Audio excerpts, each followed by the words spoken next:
ꯑꯍꯥꯟꯕꯃꯛꯇꯗ ꯃꯦꯒꯥꯍꯔꯁ 90.0ꯗ ꯁꯟꯗꯣꯛꯆꯔꯤꯕ ꯏꯁꯩ ꯁꯛꯅꯁꯤ ꯊꯧꯔꯝ ꯑꯁꯤꯕꯨ ꯁꯔꯨꯛ ꯌꯥꯕꯤꯔꯤꯕ ꯃꯤꯠꯌꯦꯡ ꯇꯥꯕꯤꯔꯤꯕ ꯈꯣꯟꯖꯦꯜ ꯑꯣꯏꯅ ꯇꯥꯕꯤꯔꯤꯕ ꯈꯨꯗꯤꯡꯃꯛꯄꯨ ꯁꯨꯔꯖꯤꯠ ꯈꯨꯃꯟ ꯆꯥꯅ ꯇꯔꯥꯝꯅ ꯑꯣꯛꯆꯕꯒ ꯂꯣꯏꯅꯅ ꯀꯣꯛꯅꯣꯅ ꯈꯨꯔꯨꯝꯖꯔꯤ ꯉꯁꯤꯒꯤ ꯊꯝꯖꯔꯤꯕ ꯊꯧꯔꯝ ꯏꯁꯩ ꯁꯛꯅꯁꯤ ꯁꯤꯖꯤꯟꯅꯖꯔꯤꯕ ꯅꯝꯕꯔ 7005707808 ꯑꯃꯨꯛꯇꯪ ꯒꯟꯅ 7005707808 ꯅꯝꯕꯔ ꯑꯁꯤꯗ ꯀꯣꯜ ꯇꯧꯕꯤꯗꯨꯅ ꯁꯔꯨꯛ ꯌꯥꯕꯤꯌꯨ ꯑꯗꯣꯝꯅ ꯈꯣꯏꯗꯥꯕꯤꯕ ꯏꯁꯩ ꯑꯃꯃꯝꯇꯪ ꯈꯨꯗꯣꯜ ꯇꯝꯕꯤꯗꯨꯅ ꯄꯨꯛꯅꯤꯡ ꯋꯥꯈꯜꯒꯤ ꯑꯋꯥꯕ ꯅꯨꯡꯉꯥꯏꯇꯕ ꯁꯥꯎꯅꯤꯡꯉꯝꯕ ꯀꯌꯥ ꯃꯌꯥꯝ ꯉꯥꯏꯍꯥꯛꯇꯪ ꯔꯤꯂꯦꯛꯁ ꯇꯧꯃꯤꯟꯅꯁꯤ ꯍꯟꯅ ꯊꯥꯒꯠꯆꯔꯤ ꯁꯔꯨꯛ ꯌꯥꯕꯤꯔꯛꯂꯤꯕ ꯈꯨꯗꯤꯡꯃꯛ ꯂꯥꯏꯚ ꯆꯦꯠꯇ ꯆꯪꯕꯤꯔꯛꯂꯤꯕ ꯃꯤꯄꯨꯝ ꯈꯨꯗꯤꯡꯃꯛ ꯍꯟꯅ ꯊꯥꯒꯠꯆꯔꯤ ꯂꯣꯏꯅꯅ ꯔꯦꯗꯤꯑꯣꯗ ꯊꯋꯥꯏ ꯍꯛꯆꯥꯡ ꯌꯥꯎꯅ ꯇꯥꯕꯤꯔꯤꯕ ꯏꯃꯥ ꯏꯕꯦꯜ ꯑꯍꯜ ꯂꯃꯟ ꯈ꯭ꯋꯥꯏ ꯄꯨꯝꯅꯃꯛꯄꯨ ꯁꯨꯔꯖꯤꯠ ꯈꯨꯃꯟ ꯆꯥꯅ ꯑꯃꯨꯛꯀ ꯍꯟꯅ ꯈꯨꯔꯨꯝꯖꯔꯤ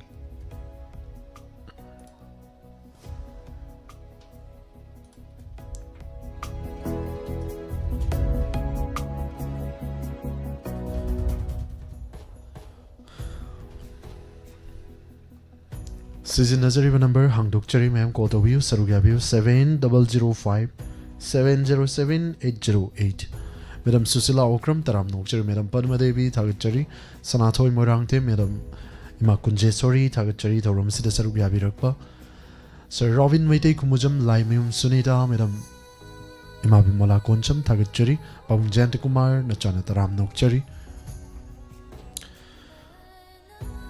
इमा बिमला कोंचम हनना थागचरी थौरम सिदा सरुक याबिरकलिबा खुदिंगमक मैडम पद्मा मैडम क्राइजम मेमी देवी थागचरी थौरम सिदा सरुक याबिरकतुना मफुंग फान बिरिबा खुदिंगमक लिंथोय तोंग्रम थागचरी थौरम सिदा सरुक याबिरकपा गुड इवनिंग मैडम बसु तराम नोकचरी सर रॉबिन मैते कुमुजंग फेसबुक लाइव ता लेबिरिबा सिंग बसु थागचरी थौरम सिगी अहानबा कॉल लौकचगे मैडम ओइनाम अहनबी थागचरी इंदिरा सेंजम संजेनबम थागचरी थौरम सिदा सरुक याबिरकपा मिंग पाथोक चबद चिथनाथबा यावरगसु मैम वरोबिदना बाइजरी नेहा मुतुम मैडम नेहा बुसु थागचरी थौरम सिदा सरुक याबिरकपा अहानबा कॉल लौकचगे करम बैसे खुदोल तंबिरकपा मैम पुना सरुक यामिनसी मैडम शांति सनाबम थागचरी थौरम सरुक याबिरकपा अहानबा कॉल लौकचरी हेलो हेलो तराम नोकचरी मैडम कॉल तौबिरकपा मिंग अमदी लेफम हाइबियो तोपुंगदगी इमागुना बच्चीने हन्ना थागचरी मा ngasi थौरम सिदा सरुक याबिरकपा इमा लांथोकचरी ngasi sei saknasi थौरम सिदा कॉल तौबिरकपा याम फजबा isei natradi sakpa yaroi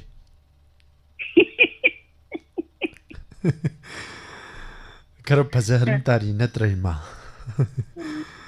इमा करी मथेल दी चाबी की गे ngasi ta thanbiga jaipan ge irole hai ma kaino aduk manam nungsikraba yaipan naduga manam kangraba kari ta than yongchak tuga kari gino iron birido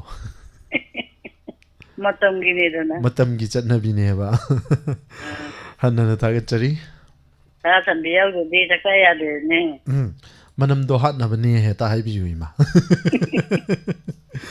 thagachari ima hojik kan sibu kari kari do birige ima askari daune hobjiti dum tabu betami jumda ingon sangban ka koiraga dum panglai lai de thagachari ima imagi sei su khudol tambisi ma'am पुनः सरुक यामिनसी Imangi खोंजल दगी फजरबे से इमाना कुदोल तंबिरकदौरे सरुक तंबी कुदोल तंबिसी मते कितन सा के फादे हम Kanai तुंगिंदा ब्लूनी मोलोई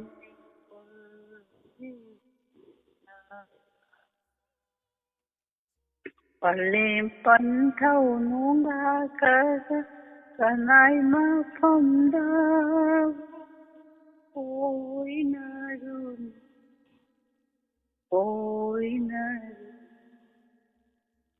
kanagi tonginda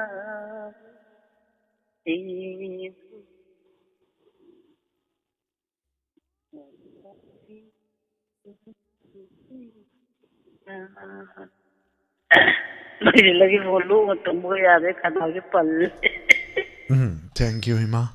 Ima jing sa gi wari sanaba dadi kaisu tawramdamni isai sak pawra kanda ima gi mobile do network nungai taba haugi wani. Nati lo gari Yam harau na no he ma yam fenje hi mana yam tawai ta na no piba hanna ta ado chari ma. kainun da hang hoge Hai bi ima. asum da kanu se ta yam nuwa da thoi bem na Adu kari lei haibadu ima amtang tan nazaraga nasai koi sem na bo nazarake ima. Thank you tagat chari ma. Te nungai ka ta kala ka da sawgolo ko si di thawai tapning mo jaw sile Koi dau ga je prok chak tro ima. ta pai bo hakta Aikoina som mai kha rong to aikoina ju nacha aikoina som da thauram se tawba. Tayai ji tha bahura kan da net ka nungai rak tabase. Internet ka nungai rak tabase. Masida oire se. Aikoina yam penjari je. Network ka je karaga ne.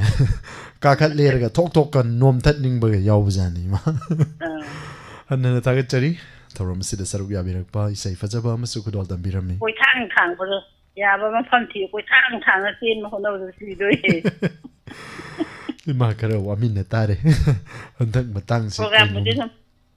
program de loina ta je ba dum loina Thank you ima. ai koi ta su ji ti kaino yum da len ta se le ka ha ka mai ta ro se ma bo Yum kuppa loi krema mayam na ho to dana mateng pang bi dana oh pai na han yam nuai te ri pa u ta ba da mayam chang dana sem bi krema hana ta ga chari loina na asem man bu paisa je kapak pani mi sarn asida oire se hana na ta ga chari ma ngasi ge thoram sida saruk ya birak pa matangi caller da mo pizaki ato pa kola da un sina jara ki thank you ima.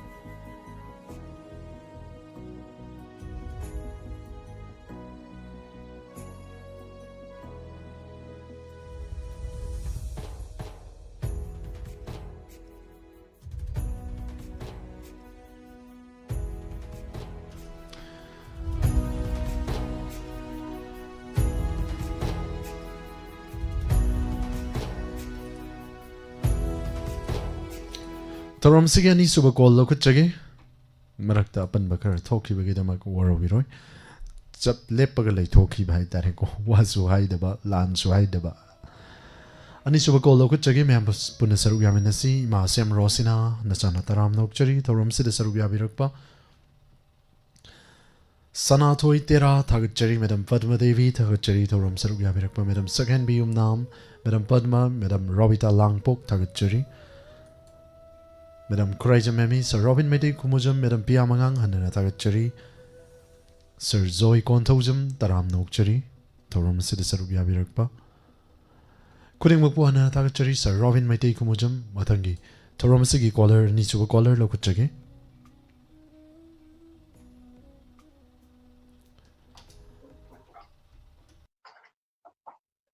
Hello. Hello. Taram Nokchari. Madam call the Virakpa Minga Medile from Habiu. Sasojit ay kaksing degi may tem nema. Nasi di last caller oidre. Kamain taurib zanu madam. Nasi di call hanging ring ngay la iba. Adusu anisu do in pangdo kare adusu natra madam. Namjal la thamman. Tagachari madam ngasi ge thoram sida saru gya birakpa lanthok chari bai sai saknasi karam bai sai puduna lakpi ge madam. Ay say ama kanogi kanana sakano di khangdre. Awai sum karaga ngangi bai say. Kudol tambisi madam. Haujarage ko. How birasi? Molang khade lotun thamli bi ho. Molang khade lotun thamli bi. Nuragi na pada lambana som ꯅꯨꯡꯁꯤ ꯀꯅꯥꯒꯤ ꯈꯨꯗꯣꯜꯅꯣꯅꯦ ꯄꯥꯝꯃꯨ ꯀꯅꯥꯒꯤ ꯈꯨꯗꯣꯜꯅꯣ ꯃꯣꯂꯥꯡꯈꯥꯗ ꯂꯣꯠꯇꯨꯅ ꯊꯝꯂꯤꯕꯤ ꯂꯩꯔꯥꯡꯅ ꯂꯩꯃꯟ ꯆꯟꯗꯨꯅ ꯃꯥꯡꯕꯗ ꯂꯩꯔꯥꯡꯅ ꯂꯩꯃꯟ ꯆꯟꯗꯨꯅ ꯃꯥꯡꯕꯗ ꯅꯤꯉꯣꯟꯒꯤ ꯃꯤꯂꯨꯗ ꯄꯤꯔꯥꯡ ꯏꯍꯧꯕ ꯅꯤꯉꯣꯟꯒꯤ ꯃꯤꯂꯨꯗ ꯄꯤꯔꯥꯡ 이호바 농시 까나기 말할노네 농시 까나기 말할노 몰랑 카달로투나 탐리비호 누라기 나빠다 텔람바나죠 농시 까나기 후돌노네 पामु कनागी खुदोल्नो मलांखादा लोतुना थमलीबी ममदुना लैजबी मैरांबी माबू ममदुना लैजबी मैरांबी माबू करिगी मंगान पिबीरुरीबा मैरीदा ngꯥꯎꯔꯕꯤ मागी मतौबु मैरीदा ngꯥꯎꯔꯕꯤ मागी मतौबु करिगी उरगा हराउरीबा मोलांखादा लोतुना थमलीबी हो नुरागी नापदा थेलंबना सोम नुंसी कनागी उदोलनोने पामु कनागी खुदोल्नो मोलांखादा लोतुना थमलीबी हो मोलांखादा लोतुना थमलीबी हो मोलांखादा लोतुना थमलीबी आसुजे लोइसनजरगे Thank you हन्नना थागतचरी यम फजबा इसै मकुदोल तंबिरंबा मेरांबु हन्नना थागतचरी थागाचरी Thank you.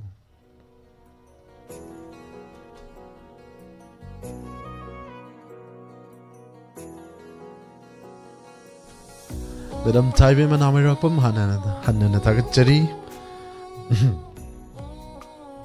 sagalakpasida atenbasina khara pharena lichabani paktabagi wari dilai khangjade madam tagat pirira amado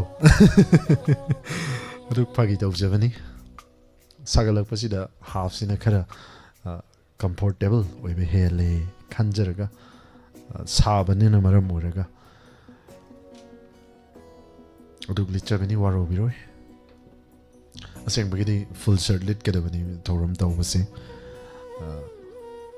adubu waro biroi Pawung Jayanta Kumar hannana tagachari thoram sida saruk yabirakpa Sir Suranjoy Konjam Madam Padma Devi Madam Sanjam Ibemcha Kudingmakpu hannana tagachari Ima Sem Rosina tagachari nauna changbiragliba kudingmak ina bathok chabada chitanantaba yauragasu mayamna waro biroi Madam Kumujam Roma tagachari thoram saruk yabirakpa Laimim Sunita Madam Sanatoy Tera tagachari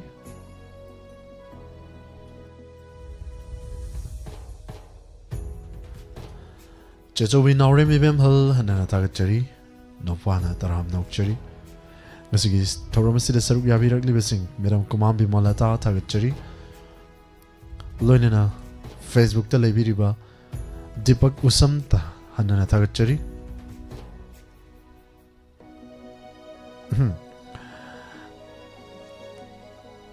Sarchak Ising Unajari Hawaii Tongbama Irombama mayamna hangaktringayda mathel haija horage hawai thongba iromba sauri thongba ahumse chakre ngisidi mathel yame mangang ongbi angang cha khuman hana thagachari thoramasida saruk yabirakpa madam salata mangang thagachari madam pia mangang chanchan ningthauja anita raskumari thagachari thoramasida saruk yabirakpa Sir Bimol ningombam Sir Robin Maidai kumujam Sir Joy Konthujam hanana thagachari saruk yabiriba khudingmak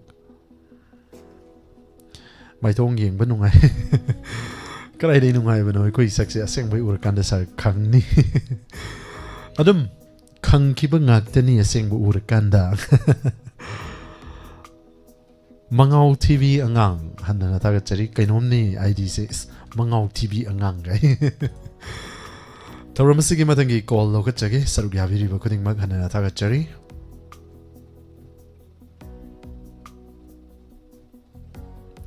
ꯆꯦꯆꯤꯛ ꯄꯥꯕꯒꯤ ꯂꯣꯏꯕ ꯅꯥꯏꯗꯦ ꯑꯗꯨꯅ ꯋꯥꯔꯧꯕꯤꯔꯣꯏ ꯆꯤꯊꯅꯥꯟꯊꯕ ꯌꯥꯎꯔꯒꯁꯨ ꯃꯌꯥꯝꯅ ꯋꯥꯔꯧꯕꯤꯗꯅꯕ ꯍꯟꯅ ꯍꯥꯏꯖꯔꯤ madam Bina Thoudam Narayan Saikhom ꯇꯔꯥꯝ ꯅꯣꯛꯆꯔꯤ ꯃꯦꯗꯥꯝ ꯊꯥꯡꯖꯃꯟꯖꯅꯥ ꯊꯥꯒꯠꯆꯔꯤ ꯀꯣꯜ ꯂꯧꯈꯠꯆꯔꯤ ꯍꯦꯜꯂꯣ ꯍꯦꯜꯂꯣ ꯇꯔꯥꯝ ꯅꯣꯛꯆꯔꯤ ꯃꯦꯗꯥꯝ ꯀꯣꯜ ꯇꯧꯕꯤꯔꯛꯄ ꯃꯤꯡ ꯑꯃꯗꯤ ꯂꯩꯐꯝ ꯍꯥꯏꯕꯤꯌꯨ ꯈꯨꯃꯟꯗꯦꯝ ꯃꯦꯂꯣꯗꯤ ꯂꯥꯎꯠ ꯁ꯭ꯄꯤꯀꯔ ꯊꯥꯕꯤꯕ꯭ꯔꯣ ꯑꯥ ꯑꯗꯨ ꯑꯃꯨꯛꯇꯪ ꯃꯨꯊꯠꯄꯤꯌꯨ ꯑꯗꯨꯒ ꯃꯤꯡ ꯑꯃꯗꯤ ꯂꯩꯐꯝ ꯃꯨꯊꯠꯂꯦ ꯃꯤꯡꯒ ꯂꯩꯐꯝꯒ ꯑꯃꯨꯛꯇꯪꯒ ꯍꯥꯏꯕꯤꯌꯨ ꯃꯦꯗꯥꯝ ꯃꯦꯂꯣꯗꯤ ꯍꯩꯔꯣꯛꯇꯒꯤ ꯍꯟꯅ ꯊꯥꯒꯠꯆꯔꯤ ꯈꯣꯟꯖꯦꯜꯁꯤꯒ ꯍꯥꯏꯔꯨꯔꯒꯗꯤ ꯏꯆꯟꯒꯨꯝꯕ ꯑꯣꯏꯔꯝꯒꯗꯕ ꯃꯥꯜꯂꯤ ꯏꯆꯟ ꯀ꯭ꯂꯥꯁ ꯀꯌꯥ ꯀꯥꯕꯤꯔꯒꯦ ꯍꯟꯗꯛ 10 ꯊꯥꯈ꯭ꯔꯦ ꯌꯥꯝꯅ ꯐꯕ ꯑꯣꯏꯁꯅꯨ ꯍꯥꯏ ꯁ꯭ꯀꯣꯔ ꯇꯧꯕ ꯉꯝꯕ ꯑꯣꯏꯕꯤꯌꯨ ꯏꯁꯣꯔꯅꯁꯨ ꯆꯥꯟꯕꯤꯁꯅꯨ ꯏꯆꯟ ꯃꯤꯡꯗꯣ ꯃꯦꯂꯣꯗꯤ ꯍꯩꯔꯣꯛꯇꯒꯤꯀꯣ ꯂꯥꯟꯊꯣꯛꯆꯔꯤꯕ ꯉꯁꯤꯒꯤ ꯏꯁꯩ ꯁꯛꯅꯁꯤ ꯊꯧꯔꯝ ꯑꯁꯤꯗ ꯁꯔꯨꯛ ꯌꯥꯕꯤꯔꯛꯄ ꯍꯟꯅ ꯊꯥꯒꯠꯆꯔꯤ ꯏꯆꯟꯕꯨ ꯇꯔꯥꯝ ꯅꯣꯛꯆꯔꯤ ꯀꯔꯤ ꯃꯊꯦꯜꯗꯤ ꯆꯥꯈ꯭ꯔꯒꯦ ꯏꯆꯟ ꯉꯁꯤꯁꯦ ꯉꯁꯤꯗꯤ ꯍꯋꯥꯏ ꯊꯣꯡꯕ ꯑꯍꯥꯎꯕ ꯃꯊꯦꯜ ꯑꯃꯁꯨ ꯆꯥꯊꯣꯛꯈ꯭ꯔꯦ ꯉꯁꯤꯒꯤ ꯊꯧꯔꯝ ꯑꯁꯤꯗ ꯀꯔꯝꯕ ꯏꯁꯩ ꯈꯨꯗꯣꯜ ꯇꯝꯕꯤꯒꯅꯤ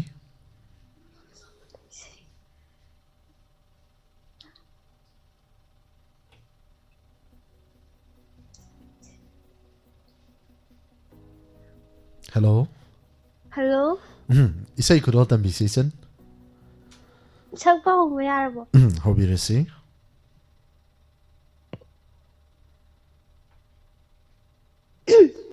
ꯍꯧꯖꯔꯒꯦ ꯄꯟꯊꯧ ꯅꯪꯕꯨ ꯅꯨꯡꯁꯤꯕ ꯄꯟꯊꯧ ꯅꯥꯃꯣꯝ ꯆꯥꯋꯥ ꯇꯥꯟꯈ꯭ꯔꯕꯗꯤ ꯅꯆꯥꯏꯗꯤ ꯀꯅꯥꯒ ꯂꯩꯍꯧꯒꯅꯤ ꯑꯍꯤꯡ ꯇꯥꯡꯂꯧ ꯊꯦꯡꯂꯒ ꯀꯅꯥꯅ ꯁꯛꯄꯤꯒꯅꯤ ꯅꯥꯎꯁꯨꯝ ꯏꯁꯩ ꯀꯅꯥꯅ ꯁꯛꯄꯤꯒꯅꯤ ꯅꯥꯎꯁꯨꯝ ꯏꯁꯩ ꯅꯣꯡꯗꯣꯜ ꯑꯇꯤꯌꯥꯗ ꯊꯣꯛꯂꯤꯕ ꯈꯣꯡꯗ꯭ꯔꯨꯝ ꯅꯨꯕꯤ ꯇꯔꯦꯗꯣ ꯅꯈꯣꯏꯒꯤ ꯃꯔꯛꯇ ꯌꯥꯎꯕꯔꯥ ꯑꯩꯕꯨ ꯄꯣꯛꯄꯤ ꯄꯥꯂꯦꯝꯗꯣ ꯃꯊꯪ ꯃꯄꯣꯛꯇ ꯂꯩꯔꯝꯂꯗꯤ ꯁꯥꯟꯅꯖꯒꯤ ꯄꯂꯦꯝꯒꯤ ꯊꯝꯕꯥꯛ ꯊꯛꯇ ꯄꯟꯊꯧ ꯅꯪꯕꯨ ꯅꯨꯡꯁꯤꯕ ꯄꯟꯊꯧ ꯅꯥꯃꯣꯝ ꯆꯥꯋꯥ ꯇꯥꯟꯈ꯭ꯔꯕꯗꯤ ꯅꯆꯥꯏꯗꯤ ꯀꯅꯥꯒ ꯂꯩꯍꯧꯒꯅꯤ ꯑꯍꯤꯡ ꯇꯥꯡꯂꯧ ꯊꯦꯡꯂꯒ ꯀꯅꯥꯅ ꯁꯛꯄꯤꯒꯅꯤ ꯅꯥꯎꯁꯨꯝ ꯏꯁꯩ ꯀꯅꯥꯅ ꯁꯛꯄꯤꯒꯅꯤ ꯅꯥꯎꯁꯨꯝ ꯏꯁꯩ ꯂꯣꯏꯖꯔꯒꯦ ꯁꯤꯗ ꯊꯦꯡꯛ ꯌꯨ ꯍꯟꯅ ꯊꯥꯒꯠꯆꯔꯤ ꯏꯆꯟ ꯌꯥꯝ ꯅꯨꯡꯁꯤꯕ ꯏꯁꯩ ꯑꯃꯁꯨ ꯈꯨꯗꯣꯜ ꯇꯝꯕꯤꯔꯝꯕ ꯍꯟꯅ ꯊꯥꯒꯠꯆꯔꯤ ꯏꯆꯟꯒꯤ ꯃꯤꯡ ꯃꯦꯂꯣꯗꯤ ꯀꯧꯕꯒ ꯂꯣꯏꯅꯅ ꯈꯣꯟꯖꯦꯜꯁꯨ ꯑꯗꯨꯃꯛ ꯃꯦꯂꯣꯗꯤ ꯑꯣꯏ ꯍꯟꯅ ꯊꯥꯒꯠꯆꯔꯤ ꯌꯥꯝ ꯐꯖꯩ ꯏꯁꯩ ꯊꯦꯡꯛ ꯌꯨ ꯁꯔ ꯋꯦꯜꯀꯝ ꯃꯊꯪꯒꯤ ꯀꯣꯂꯔꯗ ꯑꯃꯨꯛ ꯄꯤꯖꯒꯦ ꯃꯌꯥꯝꯅꯁꯨ ꯄꯨꯛꯅꯤꯡ ꯊꯧꯒꯠꯄꯤꯔꯛꯄ ꯈꯨꯗꯤꯡꯃꯛꯄꯨꯁꯨ ꯊꯥꯒꯠꯆꯔꯤ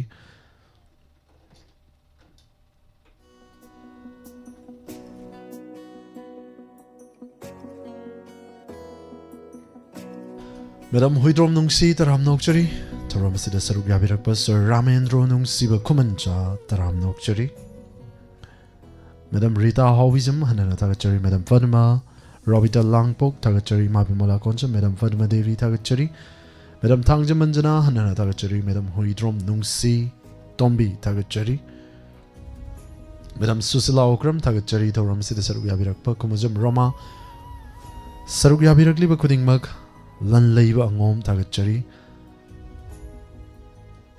class 10 yamna wangna mai pak pa oiro haina so haibire sir lan leiva service thagachari ichana siwe encourage to wirak pa kuding makpu hana thagachari loinana Facebook live ta leibiri basing Anita Raskumari madam pia mangang thagachari sir bimolning ombam isay makhanbiri lep lero mangda yeng lage pena isay do haijade aduna sir noma matang chabada soidana kudol tamjage sir na kanbirak pa isay lep lero mangda comment pa binu paba lui thokre sir nang hodre toy kuman toy mamangang hanana thagachari thoram sida saru yabirak pa toy kuman na ichan amalay han school day staff oy minaram bani dumak mingje manganga kuman ga onthok na kiba ngasai khak ta ju call tawram bani chando aduda chinda pakki bai tare toy kuman na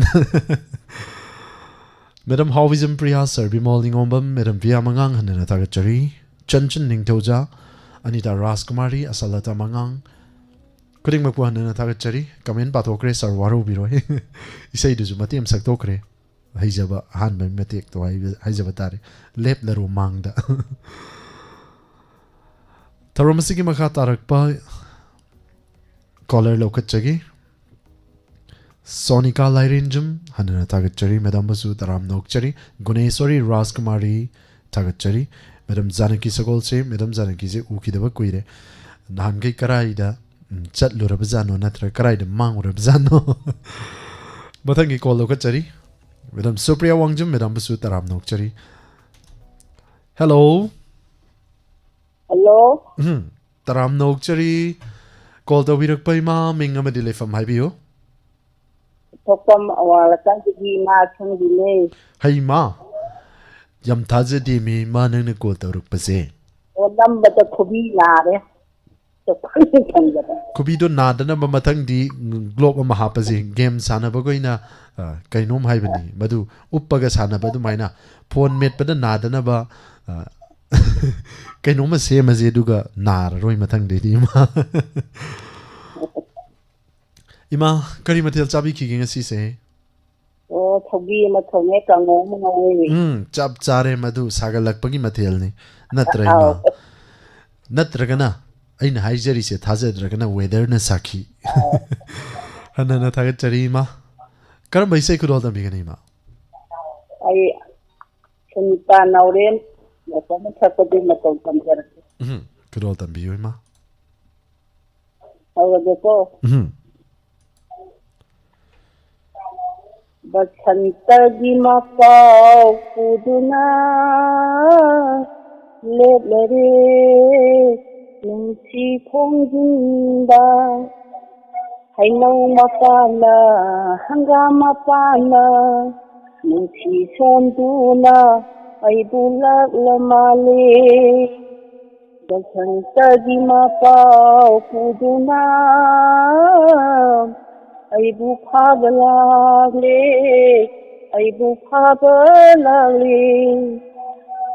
hainam lainam yeliba liri sita malangda hainam lainam yeliba liri sita malangda sana mapau purakara lamjau kunda malangda sana mapau purakara Lamjau kunda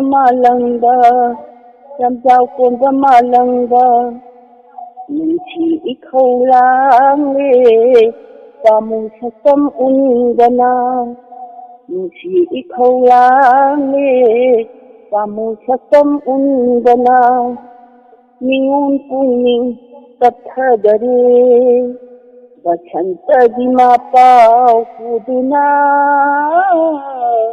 Aibu phabalagle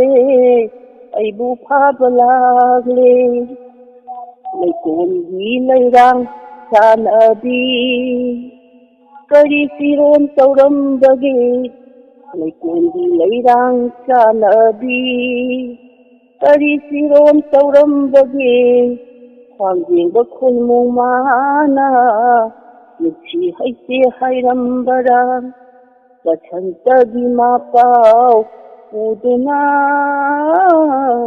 aibu phabalagle aibu phabalagle sakwe jari chaju ima phadi pahan ginu ko hanna na thagat chari ima haika khalai yam phajana khudol tambire basanta gi ma pau puduna aibu phaba lagle ima khara chekchalu hanna na thagat chari ima thoram sida saruk ya pa yam nungsibai se ima thank you ima yam nungai je ima asmai dodana ima Ivel Singh halloire ima sing na yam phaja ba wakal ji yam no thok nei sei ji phaja ba sei kya sakpirak pa hanna thagat chari sir Suranjoy Koncham taram nok chari sir Rojit Koijim taram nok chari madam Sabitri Wikap asem Rosina madam Thangjam Manjana thorom asigi mathangi caller ama ga lokat chage caller ama asigi mathang da khanbirak paisai ama khudol tamjage sir Deepak na khanbirak pa Deepak Usam na khanbirak pa isai ni khudol tamjage tobodabu sir na haibirak liba isai se tarakanu yadraba he pirang hari bai sai dudi naupoi gi isai ni khudol tamjage sir tarakanu yadabani heta tarak pana heta hali natra sir Ronnie Yumlembam madam busu thagat chari thorom sida saruk yabirak pa thoi mangang adum oijage yani haina takpiri soi gibani chinda nando kibasi mioi bana sibana chinda sana sibana khongulda haibo wahem le adu huziki didi ai adum soi kre haijari duni aduna mayam nasu ngakpi gani madangi ko lokat chage hello good evening sir imana sar ko basion thok na nungsi kamain tawsige aibo oh jogi kaino matam na ne hanna na thagat chari ma kari mathel di chakrage ma hai ma radio targa leira boy ma o tadre ima kari mathel chakrage Masidi disturb mathian. Disturb mathel do mathang thong kan dai ro. Hairake. Thilaura. Thilaura hai ba. Thilaktara ju yani khong na dum lakchage. Anna ta ga chari ma mingale famga ima mayam dam tan tikatan laushan go ba. Athokpam mawang le kai dagi rani athokpam. Ima se kol phangrama le ngasi se hanna na taga chari ma karam bai sai khudol tambigani athokpam maktani ima sangbi gi mathang da ima rani muk tawsele potpham kare hai bitare pham jo adum thangna ba kol jo adum thangna na adum phangjale kamai tawrib janu khangdi phamin nar ga kol tawmin nar pro ima isi nate isi su phangare adbi ayu what in a what man chala na mawa kudol tambiu ima gi sai oi sala ho punchi yongje loi dingai ho punchi yongje ngay kapanupa kung luy o punchi tiếng luy ngay nung manang na no kiba ngasi di amu kablari khai na mai sa lang laba tha môi thuộc ba tirang na ma bu pha ba yara loi o punchi tiếng lôi đi ngay luôn Nakitna Thamjaba Pundi nungi Yai bisi Arui bayahi Lagla bada Ningai da madom Pai kimi Mabu phaba Ngam hou rồi Ô punchi Tiếng dê lùi đi ngay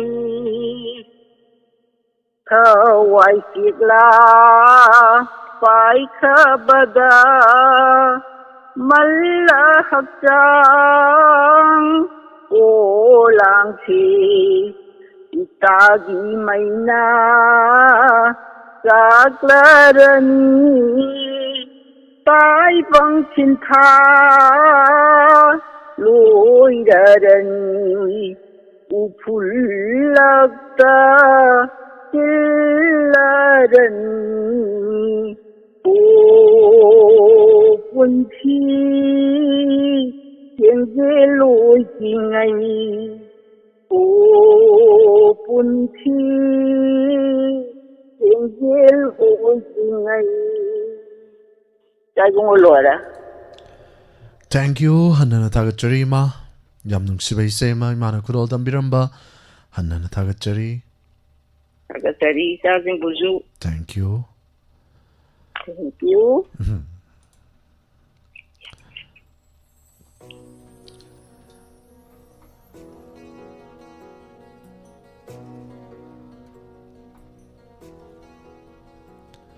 Saruk yabiriba khudingmak hanana thagachari Sir ko basib Aduk phagi tawjabani ima hoina Sir ga korakpaduda aduk phagi tawjabani Ima semrosina Ningombum Nabakisor thagachari magi saitabada mitagi bi sinterek I haina takpiri hopun si chengjel loitringai haribai sese ngasai maksu Mamangi thoram da su khanbirakhi bai saini Madam Supriya Wangjam Rosmani and Rembam Daram Nokchari Sanatoi Tera Hanana Tagachari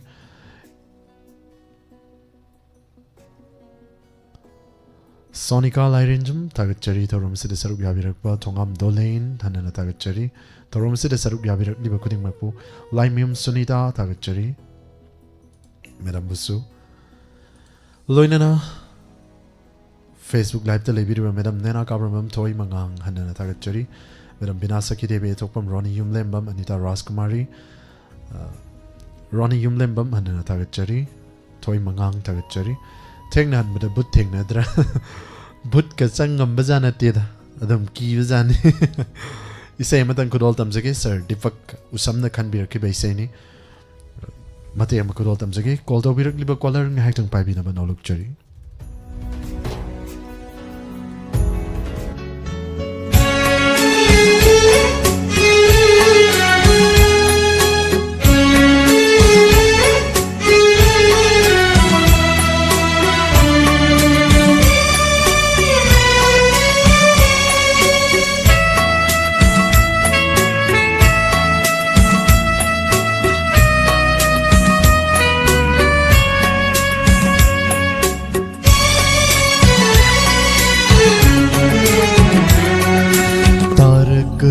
Yadava hey pira lamhin malliko na hakse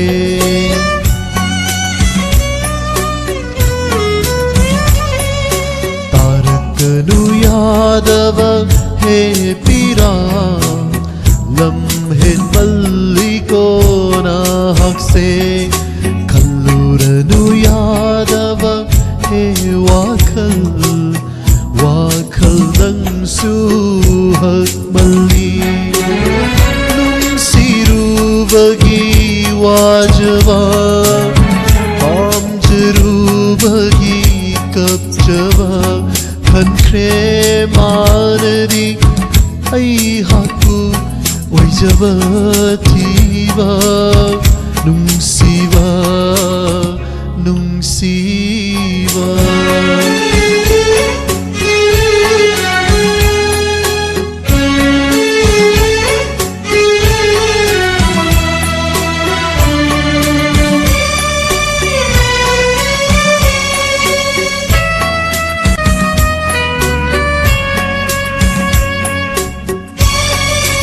ꯃꯇꯥꯡꯁꯤꯗ ꯑꯣꯏꯔꯦꯁꯦ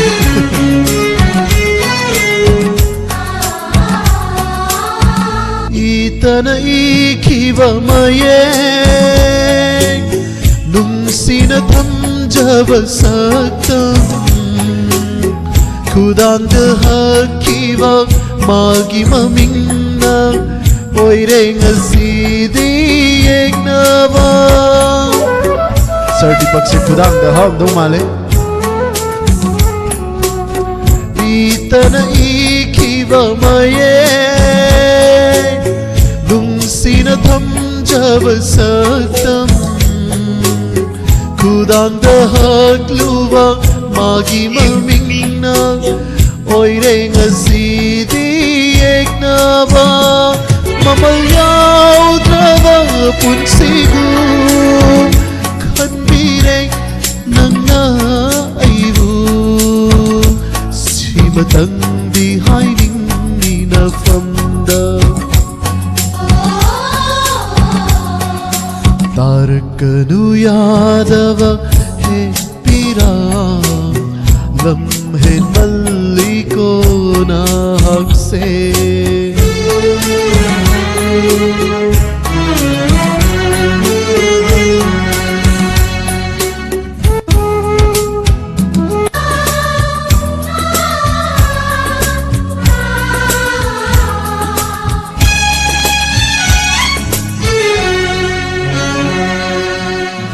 Khom chất coi ra bờ bùn xì xe Mơ mi xám lắc lệ tập na Ở mục lạc lơ rồi bùn xì vân sân ta Na kên thà khắc tơ ôi hầu rê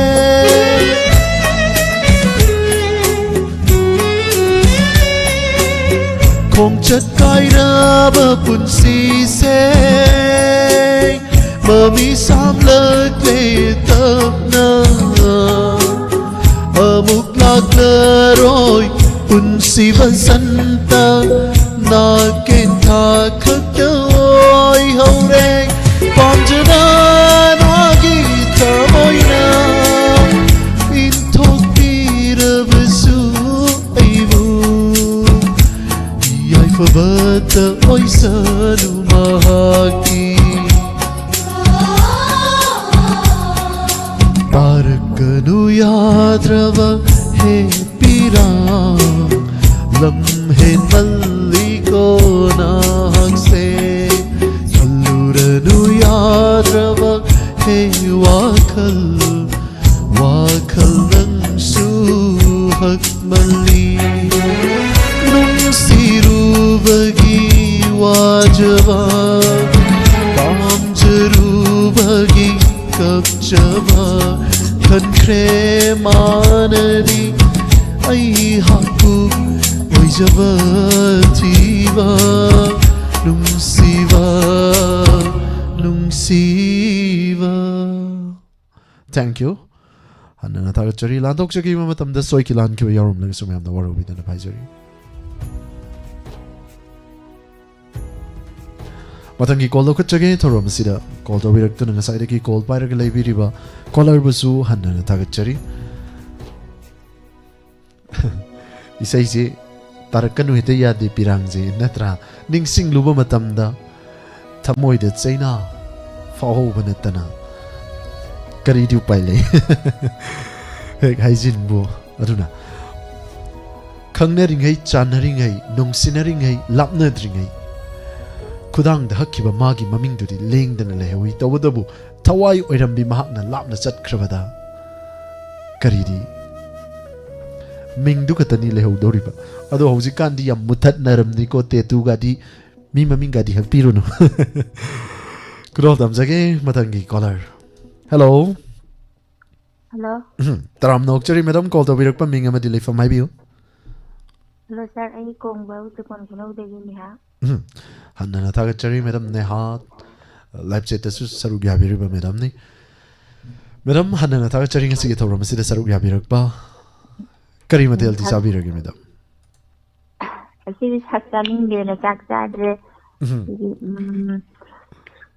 Cha hao do du kero na bidang thong ga cha gere. ꯑꯗꯣ ꯁꯥꯔ ꯑꯩ ꯂꯥꯛꯊꯤꯛꯄꯤ ꯐꯤꯂꯝꯗꯒꯤ ꯏꯁꯩ ꯈꯤꯇꯪ ꯈꯨꯗꯣꯜ ꯇꯧꯖꯒꯦ. Kudol tambisi madam. ꯊꯃꯣꯏ ꯅꯨꯡꯒꯤ ꯅꯨꯡꯁꯤꯕ ꯐꯣꯡꯗꯣꯛꯄꯗꯤ ꯉꯝꯖꯗꯦ ꯏꯀꯥꯏꯊꯤꯕꯤ ꯑꯣꯏꯔꯨꯕꯅ ꯄꯥꯈꯪ ꯑꯣꯏꯕꯅ ꯀꯥꯗ ꯊꯃꯣꯏ ꯅꯨꯡꯒꯤ ꯅꯨꯡꯁꯤꯕ ꯐꯣꯡꯗꯣꯛꯄꯗꯤ ꯉꯝꯖꯗꯦ ꯂꯥꯏꯔ ꯃꯆꯥ ꯑꯣꯏꯔꯨꯕꯅ ꯅꯤꯡꯉꯣꯜ ꯑꯣꯏꯕꯤꯅ ꯀꯥꯗ ꯑꯄꯥꯝꯂꯥꯡꯕꯨ ꯊꯥꯛꯄꯤꯗꯨꯅ ꯅꯨꯡꯁꯤ ꯃꯤꯅꯣꯡ ꯅꯣꯛꯄꯤꯗꯨꯅ ꯑꯄꯥꯝꯂꯥꯡꯕꯨ ꯊꯥꯛꯄꯤꯗꯨꯅ ꯅꯨꯡꯁꯤ ꯃꯤꯅꯣꯡ ꯅꯣꯛꯄꯤꯗꯨꯅ ꯅꯨꯡꯖꯥ ꯊꯃꯣꯏ ꯍꯨꯕꯤꯈꯤꯕ ꯄꯥꯈꯪ ꯅꯍꯥ ꯈꯛꯇꯅꯤ ꯄꯥꯈꯪ ꯅꯍꯥ ꯈꯛꯇꯅꯤ ꯏꯃꯤꯠꯁꯤꯅ ꯎꯖꯔꯤꯕ ꯅꯤꯡꯉꯣꯜ ꯑꯣꯏꯕꯤ ꯀꯌꯥ ꯂꯛꯇꯩ ꯄꯥꯈꯪ ꯊꯃꯣꯏ ꯈꯣꯏꯗꯥꯖꯕ ꯅꯤꯡꯉꯣꯜ ꯑꯣꯏꯕꯤ ꯅꯪꯇꯅꯤ ꯅꯤꯡꯉꯣꯜ ꯑꯣꯏꯕꯤ ꯅꯪꯇꯅꯤ ꯅꯨꯡꯁꯤꯕꯒꯤ ꯂꯝꯕꯤꯁꯤꯗ ꯎꯅꯔꯔꯦ ꯅꯪꯒ ꯑꯩꯒ ꯅꯨꯡꯁꯤꯕꯒꯤ ꯂꯝꯕꯤꯁꯤꯗ ꯎꯅꯔꯔꯦ ꯅꯪꯒ ꯑꯩꯒ ꯀꯔꯤ ꯑꯣꯏꯅꯤ ꯇꯨꯡꯒꯤ ꯄꯨꯟꯁꯤ ꯀꯔꯤ ꯑꯣꯏꯅꯤ ꯇꯨꯡꯒꯤ ꯄꯨꯟꯁꯤ ꯃꯄꯨ ꯃꯥꯒꯤ ꯅꯣꯡꯗꯝꯅꯤ ꯃꯄꯨ ꯃꯥꯒꯤ ꯅꯣꯡꯗꯝꯅꯤ ꯃꯇꯝ ꯀꯨꯏꯅ ꯅꯤꯡꯖꯔꯛꯄ ꯑꯔꯦꯝꯕꯗ ꯇꯥꯍꯟꯕꯤꯅꯨ ꯃꯇꯝ ꯀꯨꯏꯅ ꯅꯤꯡꯖꯔꯛꯄ ꯑꯔꯦꯝꯕꯗ ꯇꯥꯍꯟꯕꯤꯅꯨ ꯅꯤꯡꯉꯣꯜ ꯑꯣꯏꯕꯤ ꯑꯩꯒꯤ ꯄꯨꯟꯁꯤꯁꯦ ꯅꯨꯡꯁꯤꯅ ꯁꯨꯡꯂꯥꯡꯒꯤꯅꯤ ꯅꯨꯡꯁꯤꯅ ꯁꯨꯡꯂꯥꯡꯒꯤꯅꯤ. ꯁ꯭ꯋꯥꯏꯗ ꯂꯣꯏꯁꯤꯟꯖꯔꯒꯦ. Thank you. Hanana thagachari madam yam fazaba isaini kudol tambirakpa. Mayamnasu kubak hauna kubire. Hanana thagachari madam bu. Thank you. Thank you madam.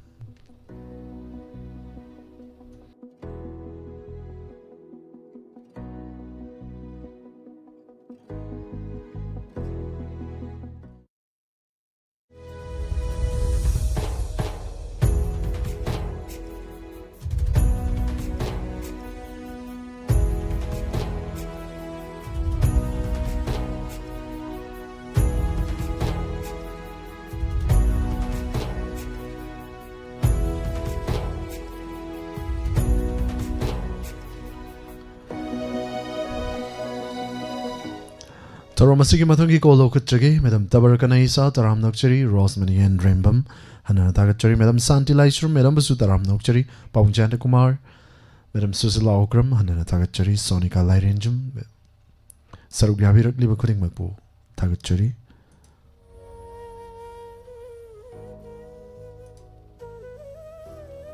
Toy Mangang Sarbi Molding Ombam Rosni Koijum thagachari Tarom Sarugyavirak madam Pia Mangang Toy Mangang Hanana thagachari Sarugyabiri bakuding mag Ronnie Yumlembam madam Basu thagachari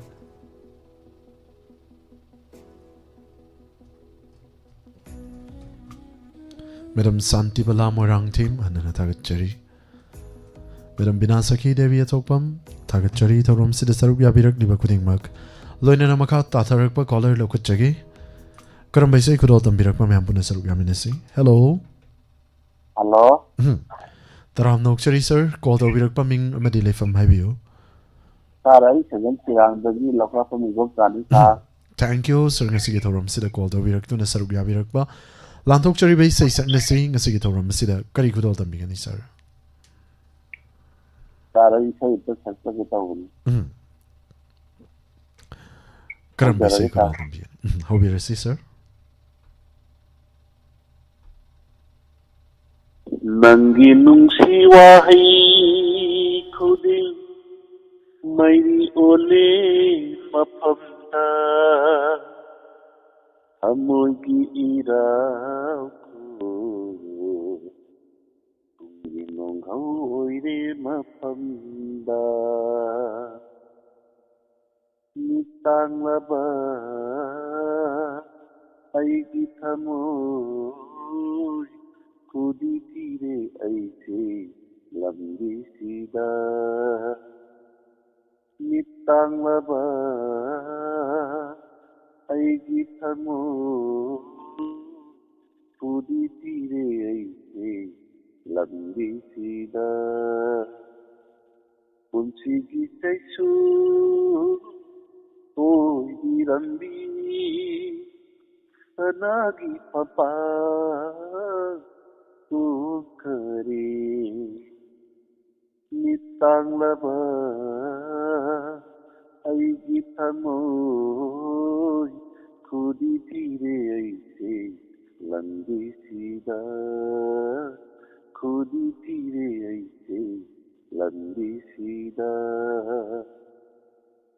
ꯅꯨꯡꯁꯤꯒꯤ ꯋꯥꯍꯩ ꯈꯨꯗꯤꯡ ꯃꯩꯔꯤ ꯑꯣꯜꯂꯦ ꯃꯐꯝꯗ ꯊꯃꯣꯏꯒꯤ ꯏꯔꯥꯜꯈꯣꯜ ꯇꯨꯡꯒꯤ ꯅꯣꯡꯍꯧ ꯑꯣꯏꯔꯦ ꯃꯐꯝꯗ ꯊꯥꯖꯒꯨꯝ ꯊꯃꯣꯏꯗ ꯉꯥꯜꯂꯅꯤ ꯊꯥꯖꯔꯤ ꯂꯦꯞꯇꯕ ꯅꯨꯡꯁꯤꯒꯤ ꯅꯥꯎꯁꯨꯝ ꯋꯥꯍꯩꯅ ꯃꯤꯇꯥꯡꯂꯕ ꯑꯩꯒꯤ ꯊꯃꯣꯏ ꯈꯨꯗꯤ ꯊꯤꯔꯦ ꯑꯩꯁꯦ ꯂꯝꯕꯤꯁꯤꯗ ꯈꯨꯗꯤ ꯊꯤꯔꯦ ꯑꯩꯁꯦ ꯂꯝꯕꯤꯁꯤꯗ ꯊꯥꯖꯔꯨꯕ ꯏꯔꯥꯟ ꯑꯣꯏꯔꯕꯁꯨ ꯅꯪꯕꯨ ꯂꯦꯞꯀꯅꯤ ꯄꯨꯟꯁꯤꯗꯤ ꯅꯪꯒꯤꯗꯃꯛ ꯂꯦꯡꯗ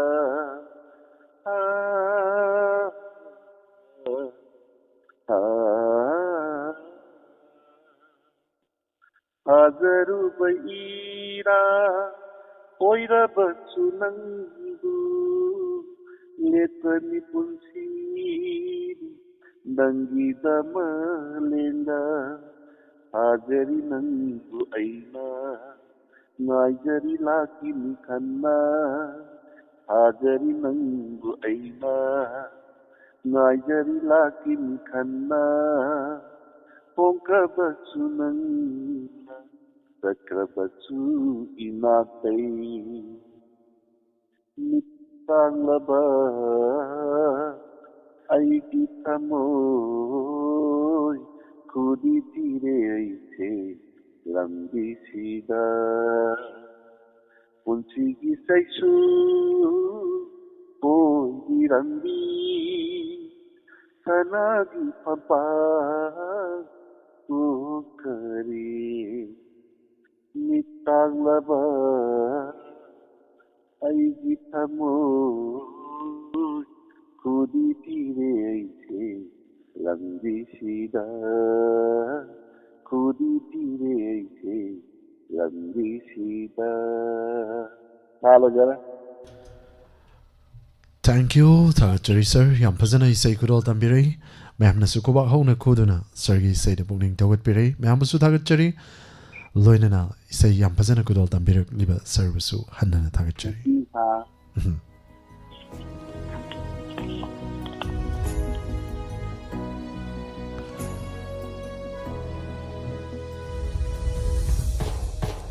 Sir Ras Taram Nokchari Bam Chai Langbam Kasar Taram Nokchari Rosmani Andrembam Madam Thangjamanjana Madam Anjali Nauribam Thagachari Mabraisori Takal Changma Madam Santi Laisram Rosmani Andrembam once again Madam Thangjamanjana Madam Supriya Wangjam Mabimala Koncham Madam Padma Devi Thagachari Sir Ras Anjali Nauribam once again Thagachari Tauram Sida Sarup Yabirakpa Rosovati Devi Adhikari Mayum Madam Basu Thagachari Madam Susila Okram Thagachari Tauram Sida Sarup Yabirakpa Madam Neha Mutum Thagachari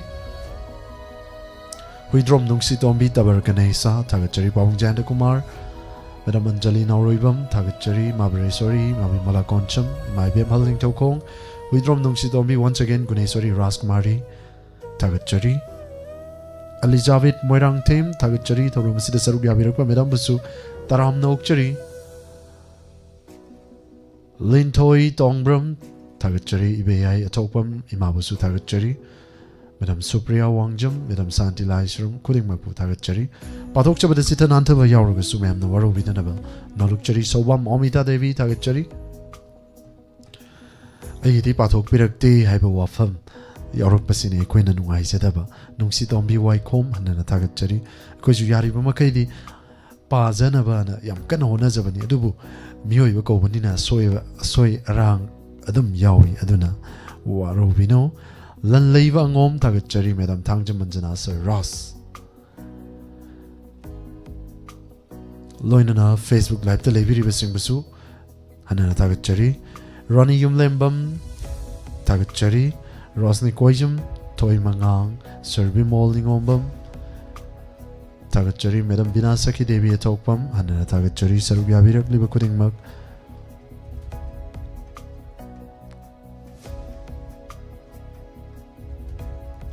Facebook की Congo कोई question chain ग्रामाले या तो लेरम दे Facebook से पूरा रोई भी नहीं तरो मसी की मतंग की कॉल लोग चगे हेलो हेलो तराम नौकचरी कॉल तो विरक पहुंचे मैं हमदा मिंगले फम गाइड ओपियो कांचीपुर चिची बोला तानी ना थैंक यू इचेंग असी की तोरम सरुक या विरक पा इचे लांथोक चरी बंग असी की तोरम से करम बेसे खुदोल तंबी गनी नंगना नोक पे यिंग निंग आय फिल्म जुदे सेम त सक्से रखे खुदोल तंबी मैडम को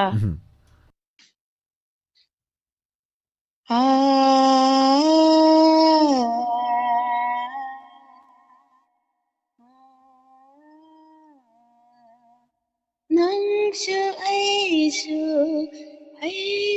नंगशु माने पुंसी वाली माने कोयो मासु थागसरी मपोक्षी दथिंग हंदगी नंग ऐगा वाब कुंभा थोक तुना से अमुक्तनुलो से अमुक्तनुलो नंगनुपा येंगिंगी नंगनुपा येंगिंगी कलक करे ताइबंगी फजबा मिहोदरे मिहुई मपो शिवगी लंगदाइदा लेपलेबी आइबो थेमदुना आइबो मोमोन नोखलिबा से मुक्तंग नुराओ से अमुक्तंग नुराओ नंगनुपा येंगिंगी नंगनुपा येंगिंगी कायनादबा यादबा पुंसिनी असीबा मचा ngaktani nungsi-nungsina senabani maisa khangnaba inglibani kainadaba yadraba punsini asiba macha ngaktani nungsi-nungsina senabani maisa khangnaba inglibani adubo punamakse kakthoktuna se amuktanulao se amuktanulao nangnanupa yengingi nangnanupa yengingi Pungingi mina ure Nangi pungingi wa Losindona tamliba awa baduna Tarak le mai tungda mami Kaluranu aigidama amu Se muktang nulao ꯑꯃꯨꯛꯇ ꯅꯣꯛꯂꯛꯎ ꯅꯪꯅ ꯅꯣꯛꯄ ꯌꯦꯡꯅꯤꯡꯉꯤ ꯅꯪꯅ ꯅꯣꯛꯄ ꯌꯦꯡꯅꯤꯡꯉꯤ ꯊꯥꯖꯁꯨ ꯅꯣꯛꯂꯤꯌꯦ ꯅꯣꯛꯅꯤꯡꯒ ꯊꯥꯕꯜꯁꯨ ꯅꯣꯛꯂꯤꯌꯦ ꯊꯥꯕꯜ ꯂꯩꯒ ꯑꯍꯤꯡꯁꯨ ꯅꯣꯛꯂꯤꯌꯦ ꯑꯃꯝꯕꯒ ꯁꯦꯝꯁꯨ ꯅꯣꯛꯂꯤꯌꯦ ꯃꯍꯧꯁꯥꯒ ꯑꯩꯈꯣꯏꯅꯤꯁꯨ ꯅꯣꯛꯁꯤ ꯅꯨꯡꯁꯤꯅ ꯁꯦ ꯑꯃꯨꯛꯇ ꯅꯣꯛꯂꯛꯎ ꯁꯦ ꯑꯃꯨꯛꯇꯪ ꯅꯣꯛꯂꯛꯎ ꯅꯪꯅ ꯅꯣꯛꯄ ꯌꯦꯡꯅꯤꯡꯉꯤ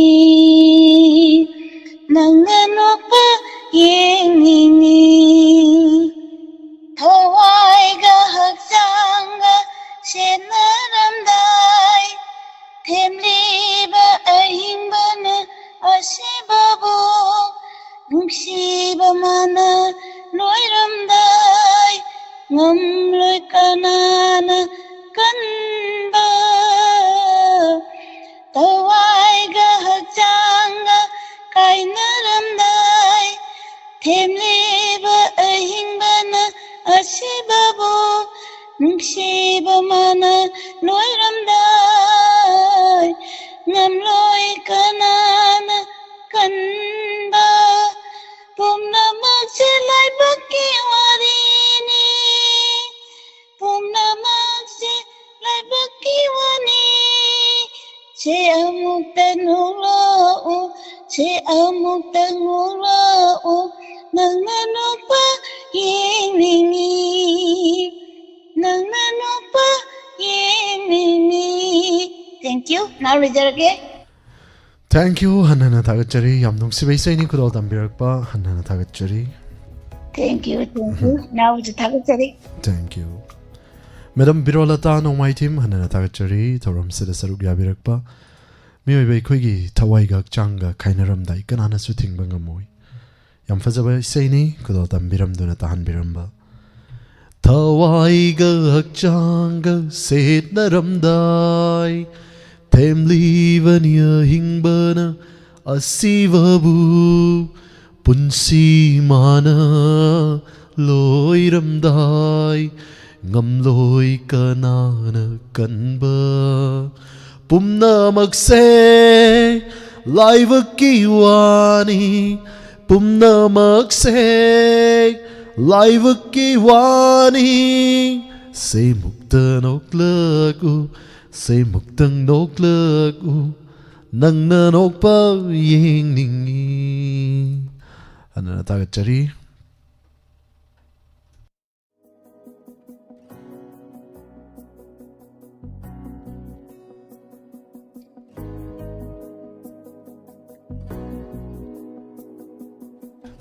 Matangi caller muglaw kachagi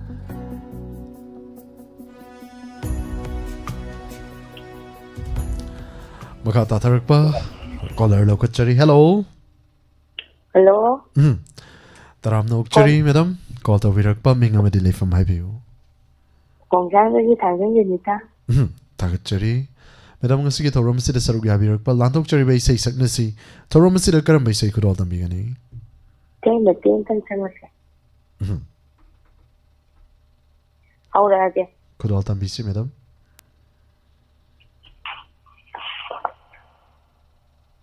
양보 아som ningsingduna lady nikuk ama nangbu kau ginamse nangbu asom ningsingduna lady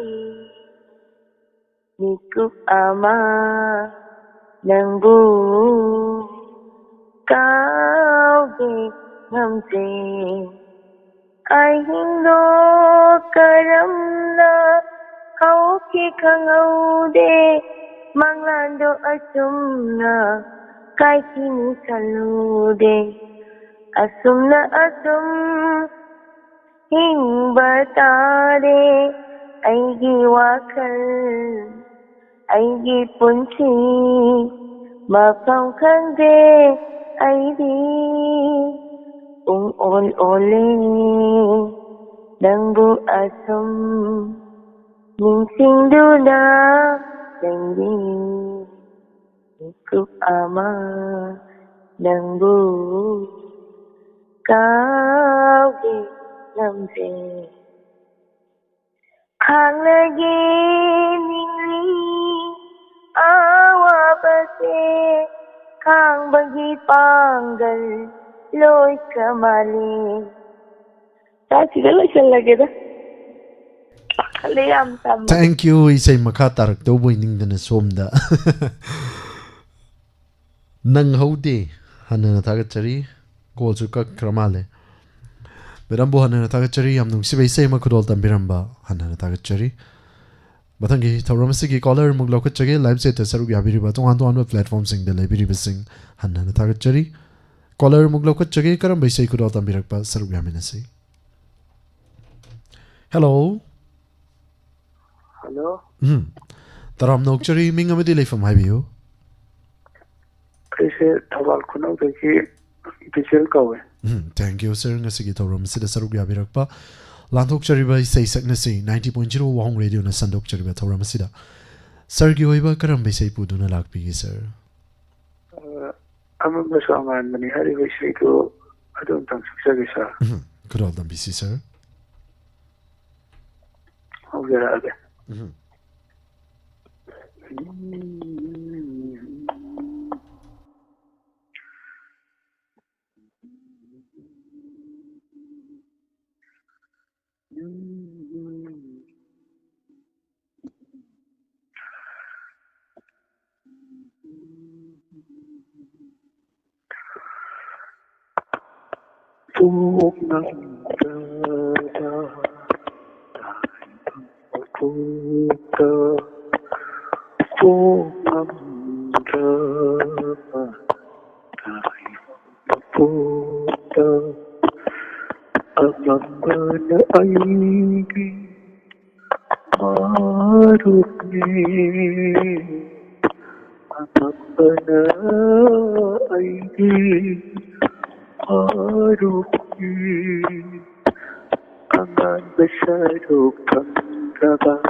manaba ngamtara aigi sindagi mami yautaba sindagi mami yautaba topagi mahai amravani Basakahi mapagi purakani Basakahi mapagi purakani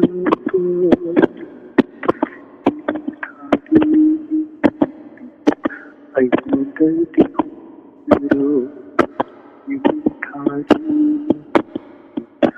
Ayudati hero Tumnara Kota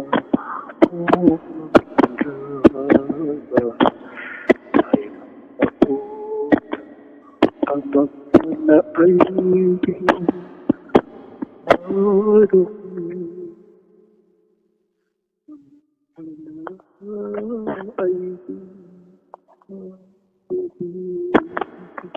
Tinku sari sundaga Thank you hanana thagachari thauram asida saruk yabirak tuna isai ama yam nungsiba isai ni kudol tambirak pa loinana sir kari dano thinbiri dubo sa phone sita samthinjar ni sa phone da thinba phone nataba kari gumbam da tilamba oiragadi hena saruk yabada nungairam gadawani tawadu phone da thinjalak panina khonjil dusu kaino dusu pulap punjalabani na kuma tabada kara nungaibadi kitang wat kare matungda fazana mawngda tafsira thank you tanju fazana thillaga fazana kudol tambiramba sarvu hanana thagachari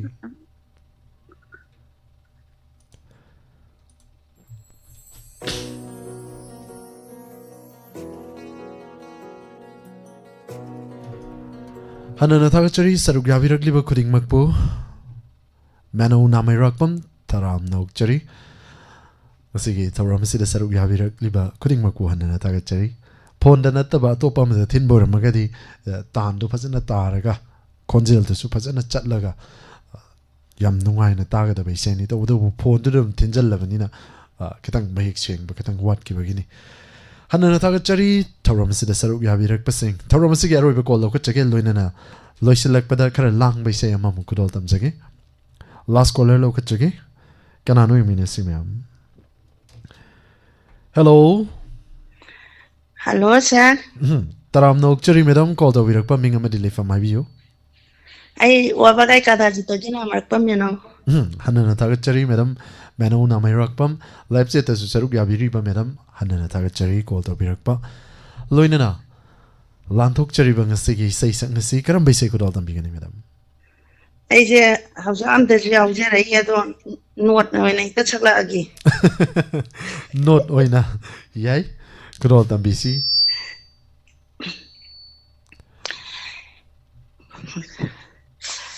Nungal mani lambalai rangshu chakairale arug fuiman adunale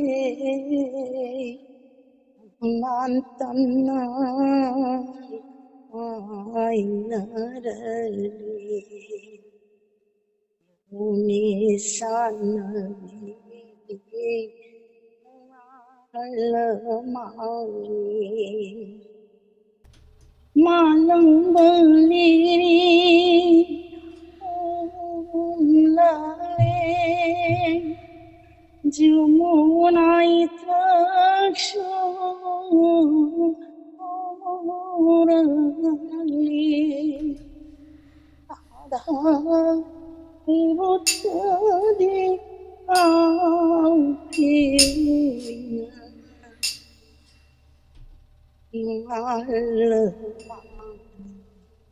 Saya ambil sila gitu sah. thank you hanana thagachari kudol tambirak pa isai mate ama dat sankritan mate ama kudol tambiramba hanana thagachari madam bu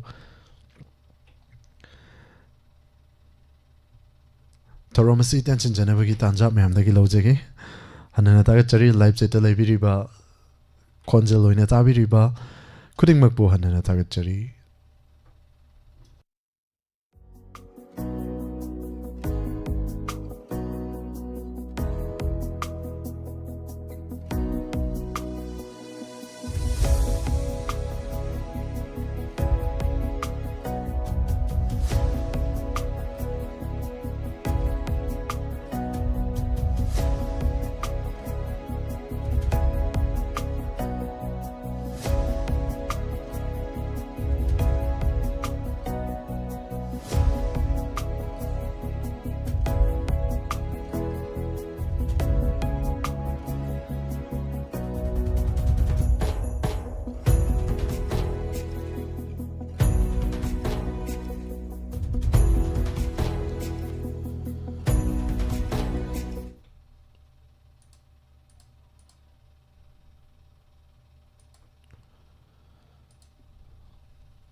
Nangi saktam yeng na lakdivani Balem bantau mangata koyum koi mamanda Lera duna puro ibu mong banaran jai Taibang kwai gi mamanda yet ka oi ga fam Kundo pareng huktuna nang bui gi oi geng Oi biroi sunangi lai mado Oi biron gi tamoy gi mapu Nandane yetane Ainane oidane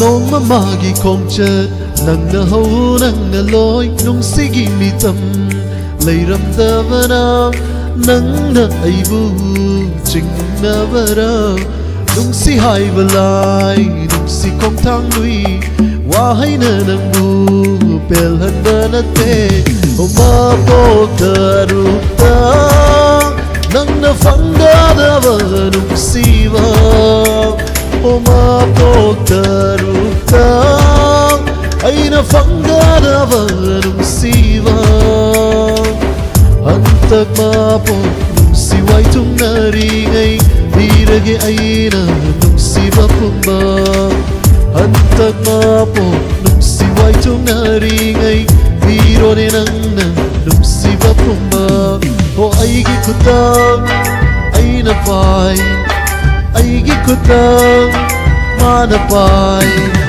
ꯃꯥꯂꯦꯝ ꯄꯟꯊꯧ ꯃꯥꯡꯗ ꯈꯣꯏꯌꯨꯝ ꯈ꯭ꯋꯥꯏ ꯃꯃꯥꯡꯗ ꯂꯦꯅꯗꯨꯅ ꯄꯨꯒꯦ ꯅꯪꯕꯨ ꯃꯣꯡꯕ Iran ꯌꯥꯏ ꯃꯥꯂꯦꯝ ꯄꯟꯊꯧ ꯃꯥꯡꯗ ꯌꯦꯠꯀ ꯑꯣꯏꯒ ꯐꯝ ꯍꯨꯟꯗꯣꯛ ꯄꯔꯦꯡ ꯍꯨꯛꯇꯨꯅ ꯅꯪꯕꯨ ꯑꯩꯒꯤ ꯑꯣꯏꯒꯦ ꯄꯨꯔꯒꯦ ꯅꯪꯕു ꯑꯩꯒꯤ ꯃꯣꯡꯕ ꯏꯔꯥꯟ ꯌꯥꯏ ꯄꯨꯕꯤꯔꯣ ꯑꯩꯕꯨ ꯅꯪꯒꯤ ꯃꯣꯡꯕ ꯅꯔꯥꯟ ꯌꯥꯏ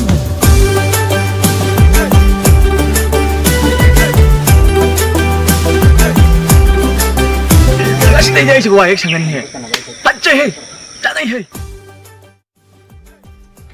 ꯌꯥꯝ ꯊꯤ ꯆꯥꯟꯅꯈꯤꯕꯒꯤ ꯃꯑꯣꯡꯅꯤ ꯑꯃꯅ ꯇꯤꯀꯠꯇꯅ ꯂꯥꯎꯍꯧꯔꯤ ꯌꯥꯝ ꯆꯥꯟꯅꯩꯌꯦꯅ ꯍꯟꯅ ꯊꯥꯒꯠꯆꯔꯤ ꯁꯔꯨꯛ ꯌꯥꯕꯤꯔꯤꯕ ꯈꯨꯗꯤꯡꯃꯛ ꯂꯥꯟꯊꯣꯛꯆꯈꯤꯕ ꯃꯇꯝꯗ ꯁꯣꯏꯈꯤꯕ ꯂꯥꯟꯈꯤꯕ ꯌꯥꯎꯔꯝꯂꯒꯁꯨ ꯃꯌꯥꯝꯅ ꯋꯥꯔꯧꯕꯤꯗꯅꯕ ꯍꯥꯏꯖꯔꯤ ꯃꯥꯂꯦꯝ ꯉꯥꯟꯕꯤ ꯁꯣꯔꯣꯛ ꯍꯥꯏꯕꯝ ꯍꯟꯅ ꯊꯥꯒꯠꯆꯔꯤ ꯅꯩꯔꯝꯕ ꯌꯥꯏ ꯅꯩꯔꯝꯗꯕ ꯌꯥꯏ ꯈꯪꯗꯦ ꯏꯁꯩꯗꯨꯅ ꯅꯩꯕꯅꯤ ꯑꯩꯅ ꯅꯩꯕ ꯅꯠꯇꯦ ꯃꯦꯗꯝ ꯇꯕꯔꯀꯅ ꯏꯁꯥ ꯍꯟꯅ ꯊꯥꯒꯠꯆꯔꯤ ꯄꯥꯎꯡ ꯖꯌꯥꯟꯇ ꯀꯨꯃꯥꯔ ꯉꯁꯤꯒꯤ ꯌꯨꯇ꯭ꯌꯨꯕꯀꯤ top fan ngasi pathokchagi makok mathang naina leibiriba top fan sing ngasai di pawung jentana ani subada lehobani hojik di kara amuk chenthok chenjin sanarame imai bem hal ngasi gi top fan top ta leirame imabi mala koncham asem rosina laimium sunita Madam Padma pawung jenta kumar Madam Thangjam Manjana Madam Susila Okram Rida Hobijam hana tagachari Congratulations IDC hana tagachari aribam Ganasyam Sharma pawung busu na chana kurumjari tabarakana isa Madam Bina Thaudam tagachari Ramendro Nungsiba Kumuncha hana tagachari Tongam Dolain Sir Robin Medi Kumujum Nungsi Dombi Waikom Madam Kumujum Roma Yung Kaibam Helen hana tagachari ngasigi top fan sing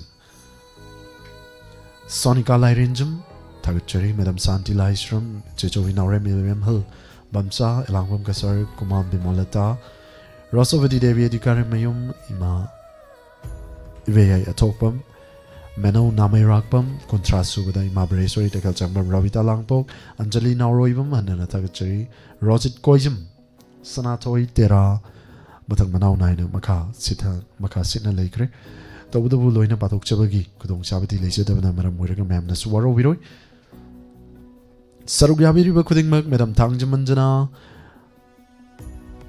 Tokchom Mary Hana Tagachari Torum Sida Sarugabirikpa Called over What Navada Live Chat Ka Yauba Nam Hodre Hana Takpire Madam Tokchom Mary Tagachari Torum Sida Sarugabirikpa Madam Sabitri Wikup Call Adumak Pangjesani Noma Call try to lepi gan waiba wafam si kaktana natana ekoi yoiba wafam di amta leizadi bedam tangja manjana hanana taga chari saru yabiri ba kuding mak aina patok chabada sitana antaba yawruga su mayamna waro bitana ba mayamda amukasu hanana oluk chari loinana Facebook live ta lebiri ba Rosni koijum thoi mangang taga chari Ronnie Humlembam Margit Wise hanana taga chari good night sir thank you sir aina habire sir basu hanana taga chari Sam to you sir Jaifaba Mangfarasi Margit Hanana Tagachari once again Serbi Molding Ombam Hanana Tagachari Tauramasi Saruya Birakpa Toy Mangang Kuding Makbu Tagachari Ronnie Yumlembam Tagachari Tauramasi Saruya Birak Liba Kuding Mak Torum sigi makatsa ta jarakpada ngarang lantok chakiba sumang kumai sumang lila gi makatsa ta jarakpa torum mayam puna taminasi sumang lila loinana ngasigi inspector ta yagi no episode pung tarani thoi makai chap chanu mayam da kudol tamjagani saruk yaminasi ngai minasi pung tarani thoi isai kudol tamjagani makal matel gi isai sing housing acting gi deten ba break amatang lojabagi aba lojabagi loinana pumna pu surjit kuman chana mukana kurumjari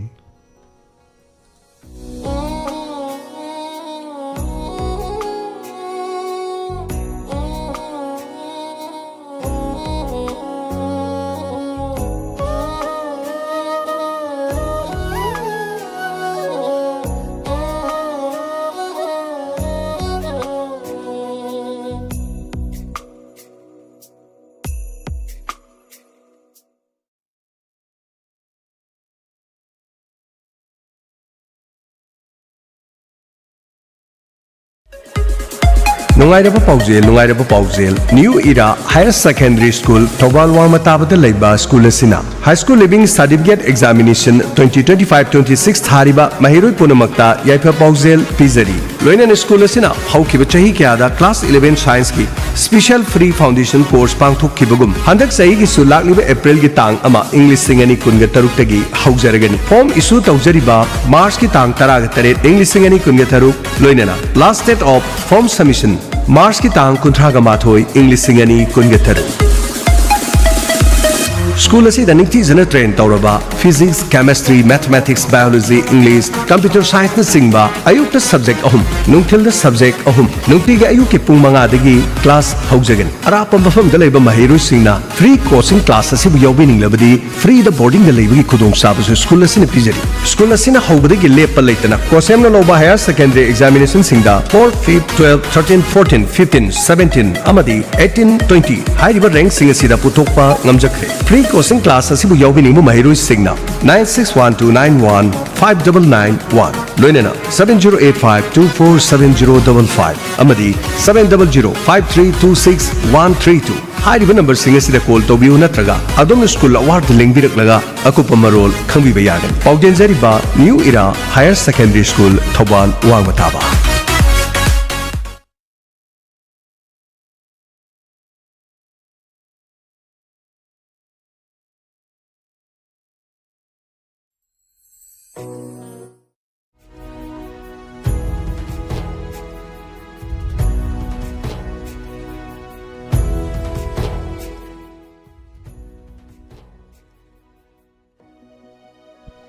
Aten break amagi matong da pom na Wahong Radio na amuka na taram nokchari landok chari ba tarom gi makha chata jarak da hoje makudol damjari sumang kumai sumang lilao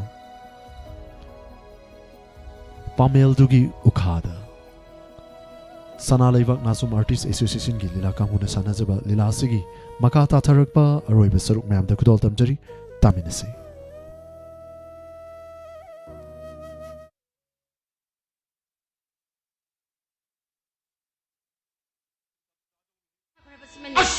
Noi yumdi lorin do you hi immai. Hey, nane ngon dai do kai do. Hai. Aru wak tang kana jagi hadir kau. Kai do hai ro kai do ke.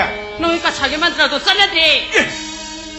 Ai ne ka sa di wana to lu mantra nang ngon di sino do kem de kana draba. Kanadre. Ado na ne. Hai ro ki do sari do ado ke mana ka sau se ba. Hey. Hai ro ki do di sari ngi do yam sathi na phai hari ne. Ado de ba saga saga dage lupali sia khai na panda ka ro. Hey, lai di lupa lak amani kok pai ro kai do ke. Ado de kai na khalun ai na loi na puthok ka di khage da na. Oi bugi. Puthok de ne. Ai. Ai. Adabi. Kai no. Noi yum sao ri bu sao di mim do di ka bai do jona sibo. Oi ba se lai ba se. Minai ni bisi asi ka tani lai ba se. Minai ni bigi macha ge hakan da le. Ai gi san pa do police na pura di hospital lai khriba. Ma pa do sune macha ani ge mana ka lai khriba. Nanga ka lai mo ai ba sal thugi ko. Chalo chalo chalo. Hai hai. Tara bra. Mila ka di salo lo hai ba bo. Na bo lai dir bro. Ka lai ko. Arai dagi ai di mantri siki bai bonde paisa lo to biar pa ai jabri. Just laser.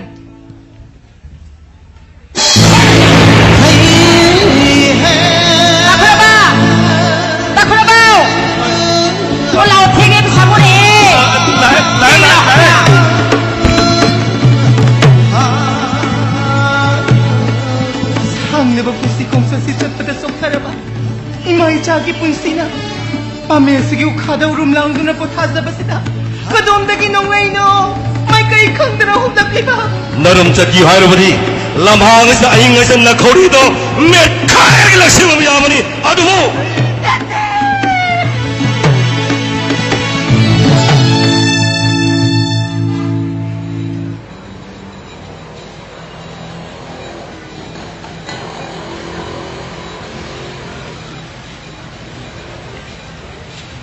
Hui bima noi khra halamu ai nga tang palau ki ko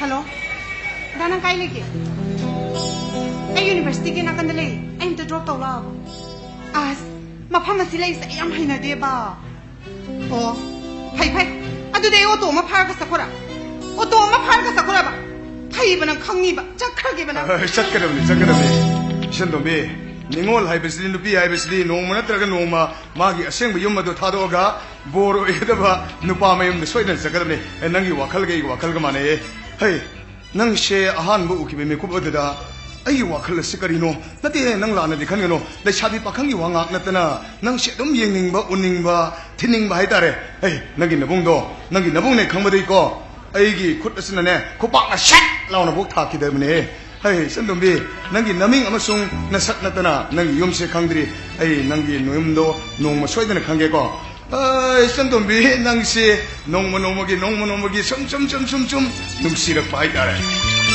ꯁꯣꯝ ꯅꯨꯡꯁꯤꯕ ꯍꯥꯏꯕꯁꯦ ꯀꯔꯤꯅꯣ ꯍꯥꯏꯕ ꯈꯪꯕꯤꯗ꯭ꯔꯕ ꯃꯥꯜꯂꯦ ꯅꯨꯡꯁꯤꯕ ꯍꯥꯏꯕꯁꯦ ꯊꯃꯣꯏ ꯑꯅꯤꯒꯤ ꯄꯥꯡꯖꯤꯡ ꯃꯥꯟꯅꯕ ꯏꯍꯨꯜꯗꯨꯅꯤ ꯊꯝꯅꯤꯡꯕ ꯄꯥꯇ꯭ꯔ ꯑꯃꯗ ꯍꯦꯛꯇ ꯍꯥꯞꯄ ꯌꯥꯗꯕ ꯆꯨꯝꯃꯤ ꯁꯟꯗꯣꯝꯕꯤ ꯅꯪꯒꯤ ꯋꯥꯈꯜꯒ ꯑꯩꯒꯤ ꯋꯥꯈꯜꯒ ꯆꯞ ꯃꯥꯟꯅꯩ ꯁꯟꯗꯣꯝꯕꯤ ꯅꯪꯅꯗꯤ ꯑꯩꯈꯣꯏꯁꯦ ꯚꯥꯞ ꯂꯥꯟꯅ ꯈꯜꯂꯝꯕ ꯌꯥꯏ ꯑꯩꯈꯣꯏꯁꯤꯁꯨ ꯄꯤꯁꯛ ꯄꯤꯛꯏꯉꯩꯗꯒꯤ ꯌꯥꯝ ꯂꯩꯇ ꯂꯥꯏꯔꯅ ꯍꯧꯔꯛꯄꯅꯤ ꯑꯗꯨꯕꯨ ꯍꯧꯖꯤꯛꯇꯤ ꯄꯨꯂꯤꯁ ꯑꯣꯐꯤꯁꯥꯔ ꯑꯃ ꯑꯣꯏꯔꯦ ꯑꯩꯅ ꯍꯥꯏꯕ ꯋꯥꯐꯝꯁꯤꯗ ꯅꯪꯅ ꯌꯥꯕꯤꯔꯦ ꯐꯔꯦ ꯌꯥꯕꯤꯗ꯭ꯔꯦ ꯑꯗꯨꯝ ꯐꯠꯇ꯭ꯔꯦ ꯇꯧꯔꯤꯁꯨ ꯃꯁꯤꯒꯤ ꯑꯄꯥꯕ ꯑꯋꯥꯡꯕꯁꯤꯡ ꯂꯥꯛꯑꯦ ꯇꯧꯔꯤꯁꯦ ꯁꯟꯇꯣꯝꯕꯤ ꯀꯩꯒꯤꯅꯣ ꯅꯪ ꯍꯥꯊꯨ ꯍꯥꯊꯨ ꯀꯧꯔꯤꯗꯨꯕꯨ ꯑꯩꯅ ꯁꯣꯝꯗ ꯑꯅꯥꯕ ꯃꯌꯥꯝ ꯑꯃ ꯅꯝꯁꯤꯟꯗꯨ ꯊꯝꯃꯦ ꯅꯠꯇꯦ ꯀꯩꯗꯧꯔꯒꯦ ꯃꯤ ꯑꯩꯅ ꯈꯤꯇꯪ ꯊꯨꯅ ꯂꯥꯛꯑꯣ ꯍꯥꯏꯕ ꯅꯠꯇ꯭ꯔꯣ ꯑꯩ ꯃꯐꯝ ꯑꯁꯤ ꯂꯩꯕꯁꯦ ꯍꯩꯅꯗꯦꯅ ꯑꯦ ꯀꯩꯒꯤꯅꯣ ꯅꯪ ꯅꯁꯥꯒꯤ ꯄꯥꯞ ꯄꯥꯈꯠꯂꯤꯗꯨꯅ ꯅꯠꯇꯦ ꯀꯩꯗꯧꯕ ꯌꯥꯎꯔꯒꯦꯕ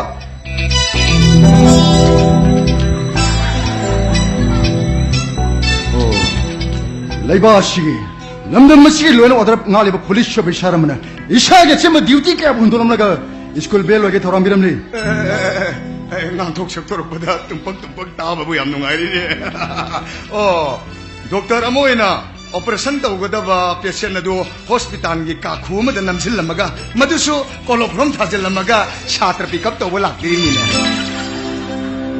shom police officer mo ina respect tawi thank you very much adu ga shom sidi mi she kana no kari no khangdana mathong marang khangdana nga ma police officer mo ma shom ya ma chaw bu sabira bani na kana ne hen ga du ina bata saw bu de ina khatang helam daw malida mar patra so DSP police officer ai State asigi medical institution lamagi associate professor Dr. Radia nang na phangi bat tulobadu dagidi aina khara helamgone na khale as khara na te yam henreda tolob yam chawram jan Dr. sir ai phone am akhoi SP ki phone am ta pajai ko hello sir kare hai sir ai ki area asda sir ai makhon du ta jaudre ana den te sir ai hujik sport mafam du mukta sir ge ana de sa sona kanda problem khra thok pai tare ai duty dor lai bani sa nupi angang khra ningai sangran na bai tare sa hauji te madu pun maksing do aina santai na jare sob tau jare hai jam tare sa phani sa ai hauji mak mafam du mak ta chage thank you sir thamjere sa Dr. Sahib ngasi dagi di adom na ingon dagi chawbi rabani na ngasi gi oina de aina nangbu ngakpi rabani ai santombe chawbi ko tolop chawba chawge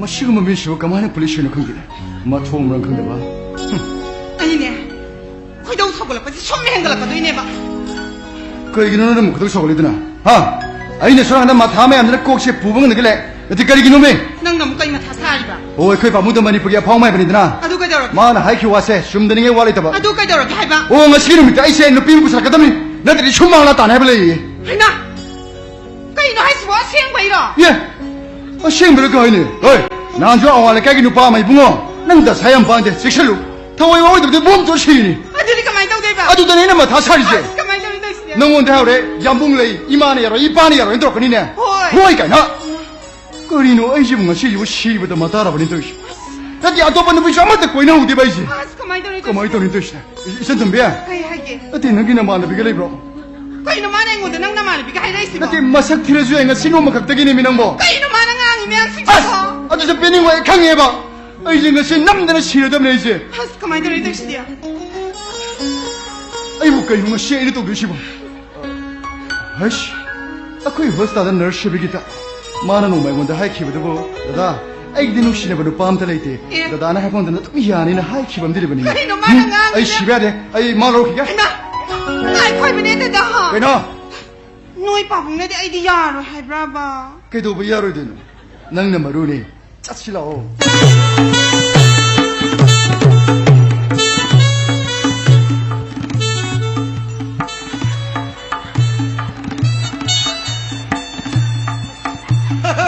इसा नुपा नुपी चेलपसे अहिंग तुम यादे है हाइदोक चटनी मन ngौबरा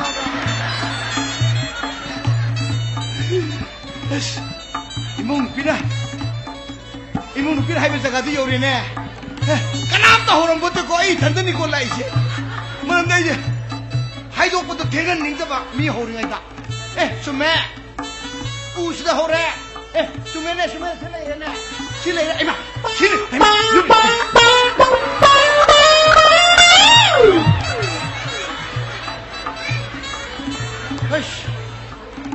मोई yum से लोई uncle दिंगक्ते कनी है हाय सुमिंद्रा ऐ मोनु पिजा असम बै मुंग नते दना सिदे हाय ngata फचंगा हाय उद्रदी सोदन की जोंना नेको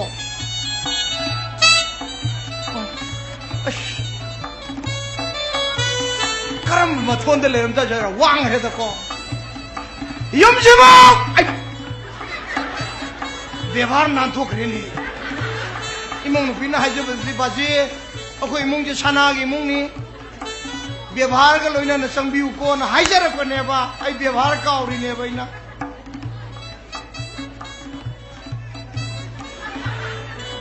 युम जिमो सनागी मी लेबिब्रो सनागी नुपी और नुपा और सब तो कुमदबिरो वो लुपा की मी लाक्सरी है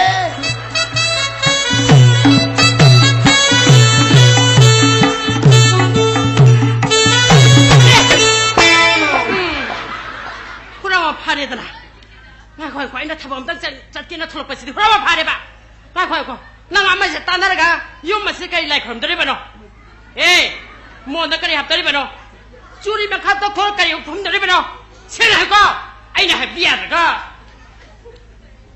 बेमा हुराम बजिबु अयुक त लांगना ब्रो कया दो हे बसा आइना लाक्सरी सिदे आइदि हुराम लाको ज नसते सुरीम खा तो वो लाको सुना चले यम छी बची हो मोन सगायरा का पोसे हापा लाको सुना चले आई दे हाइदो पर लाक सब ने करी हाइदो पर हा करी हाइदो पर मसीदी इमुंग सिगन नेटवर्क हाउनर अंदरे कया दो हे मसा मसा नि ngol lam ngarang de halak tam su mama ite mayeng khita ba ta de छी बची करी ओइ बे मा no ngarang population handa ban natra करी अखोय समदे हेंगल होरे ने आई दि ने इसानि ngo याव जते यावरि बा हेबे बने इसानि बा खदा दि खैदला हैमा नंग नसानि ngo याव दे को याव दे हे नसे थिनो याव दे को छु याव दे नसानि पा दि को इसानि बा खदा दि ज्ञान ने ताइदा को याव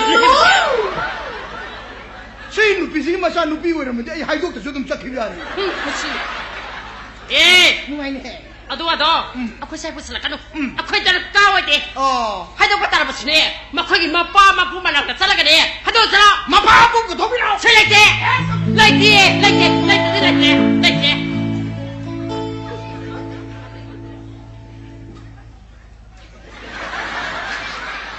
दा ऐ येंबदा भाप अदुम ताजरे खुदा सोमदो ngatung ningsen bigedra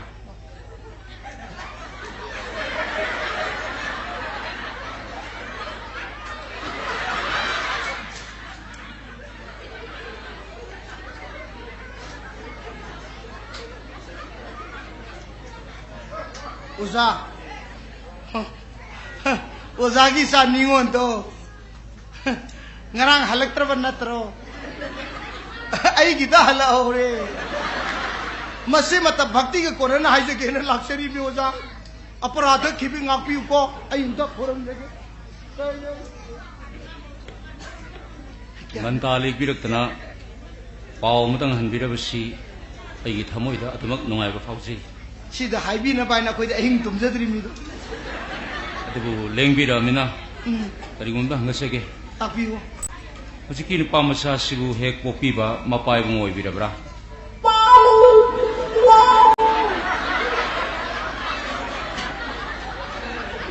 Kanan हाइजलंगी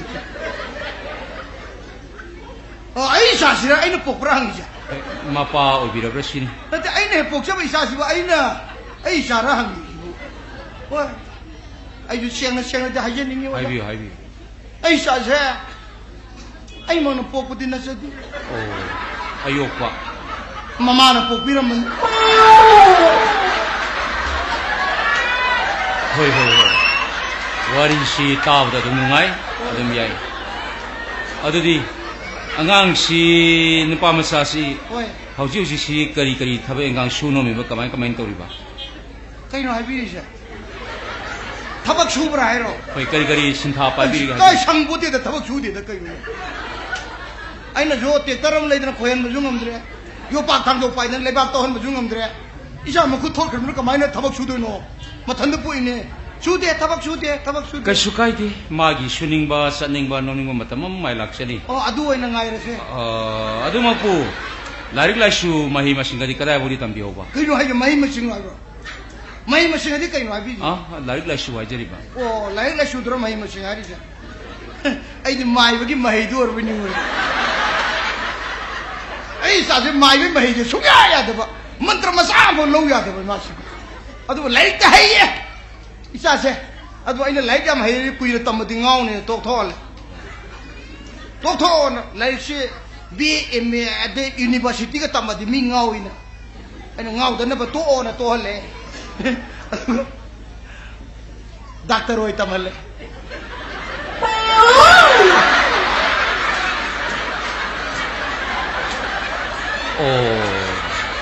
doctor ने हाइबा oi doctor ne oi yam na harau biru ginu yam hai jaba doctor na se trida pikraba doctor sajan ni ne sajan yam na hai jaba na te da operation ga di mathan to ya bra kai ne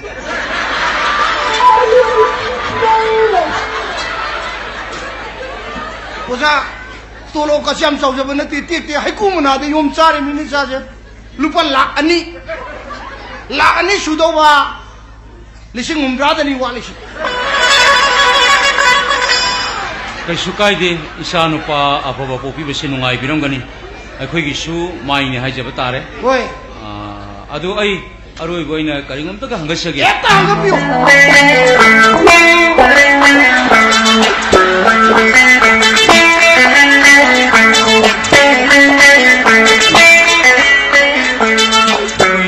नत्रने 아이고 보이니다 뭐가 이거 너트로 नत्रने 뭐가 야 묵시기도 너트로 아이니네 오늘 고지 네가 사이는 뭐서 강가 봐 마이지 짜내는데 호이 오늘 마이지 땡도 짜내는데 보자 고이 갖고 그냥 비래 호이니 오자가 태는 마담도다 아이 마담도 고이 카티 어제 고용디 호이 고용디 아이지는 꼭주 짜내더라고 호이니 오자이 선마야 그 까이 석봐 이루자 들로 난다 그래 근데 너는 나 이제 석실아 설명하면 되지야 어들으니 아무것도 뭐 하고 있네 아이 우리네 나 박한 거리게 내 이제 사만도 로르면 미게 호이니 우리 기 파자라 라와이가 지금 라이브까도 뭐 아요 그러니까 이거 또 우시고 마이다 뭐마 봐 강비리브라 민지엔양은 비리미네 호이니 시는 내 락선 먹으면 되지 아이 지금 우리도 뭐 밥도 안 봤잖아 녹시이라고 거다 녹시이라고 거 많이 아이로 빼나가지 했다 콩가이라고 거하 이 새끼 삭가이라고 오잖아 사사가 있어 아이 리사소 기분이 오잖아 강들가 이거는 살에다 한 많이 아이 해도 닥쳐봐 많이 마이 와디게 내가 닥쳐봐 아이 테스트시키면 땅 거네 홍종 부르면 땅에서 이거 매일 나나다 사사가 닥쳐봐 많이 오자 이 아참 뭐자 이러면 되나 아이기 사트로 이러면 많이 하이 그이노 아라이버 잔데 저로 성공 그 그이노 Sudah habis kan tu? Minat ni, haju terus. Hei, masih mau pantuin tu. Oh, kurang. Hei, kau ini macam mana? Aku yang sabuk telah.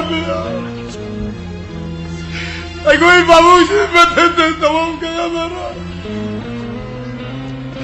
Aku yang sentupi.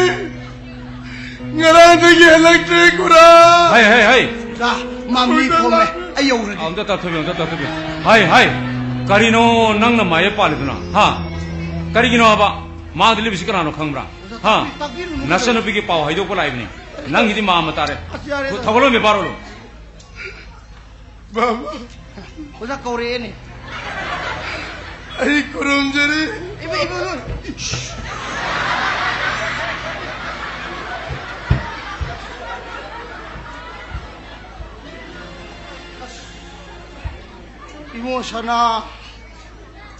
이모셔나 ngantana saudo mi da mama maune ai chando badi ya magani angang oidna bu lai mi hanubiu di sela khidro matam sare kem khalunu ai mama ge yumde laidan matanda kaido chega ai chalmo ah mama ge mauni aide karbi garu ichani ul magni aide karbi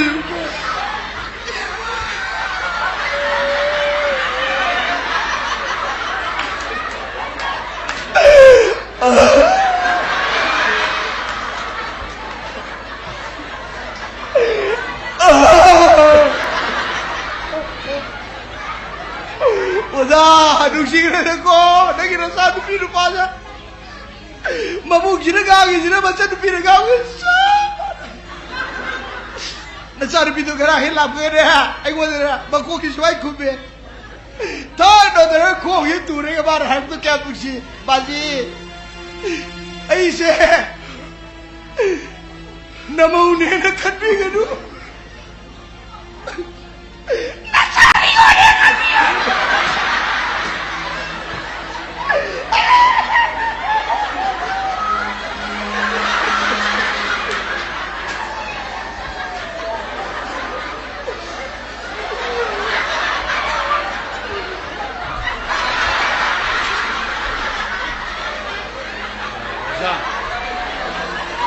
सुमाई तो बनी मसन नुपी का माग से सुंदान थाना जदबा मसन नुपी से उद्रगदी माग लई बंगम जदबनी अरुदा मसन की मसन तो ngरang दी उरक्तबदा मथवाई नुआइत न होजी बो साव मनु द सादि न तो करिए होजी बो चक बरो चाद्री बा सावनु इसलिए ये मसन उद्री बाबा चामरू में पाव चारो sang मही हुई थो जादी वारिशी टेंशन मन फरनी वारी टेंशन मन ते यार सिको जा होय होय तेरे तरा थोना आई लोग एने लोग जरे बातो नमजरे के मतम बिबिरो खने खने बता खने आई नंदिने ना ओलजन खोरम याई ने है निधिम चानी ने नोजे सलानी ने तुसिरा ओई बेमा被推动的菜着，我现在看，米拉快多呢，哎呢，我是跟那硬子得了吧你，啊啊，这路红给还了不的呢，没快给没爸没不，上个家他真的提了个老贝康，妈，你现在给他们，妈不回来，哪里？哎，你找那路红给你，不要跟他们谈。妈。Nung matamumunok pa dyan na bima. Yang kau ni sadi ya? Mumunok pa siya kita dito biyo. Masih masih. Mumunok pa namang jabalay tapan eh. Masih saya kata selalu ni seperti. Pamong na, isang tumbi mo. Luhang aroy, hay matara ba siya? Nagkataw doon ba? Lady ba? Yung sige siya pati siya. Kaya doon ni Masih. Ani? Masih. Ani, tungna! Tangkal! Masih. Ay, isa nung to! Yun tong lang ah! Isa na ginamag! Mabungay na huwang akuntam na na! Siyaw na luhang ka na! Eh! Mga papi! Yung takpa! Yung lang takpa! Ngayon yung masipala bro ha! Ngayon yung masipala bro! Siriyan lang ang ako nang... Mabung! Pitsibida! Katok pa! Katok pa! Dantaw ba? Hay ba siya? 米味的巴干的是米味的巴干的。 Kaya nadaan nagihin balay taban ni Pabo.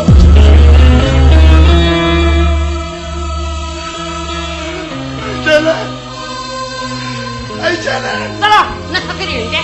Imagine mo, nang nangasigaw yung mataw si Bukarino. Nang nangasigaw yung mataw से बुकरी no अपने नंगो Ma. Ngarang tiki icharingin masang ulang tapa.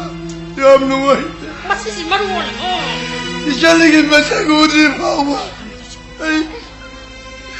Char maru na bawa charu ma.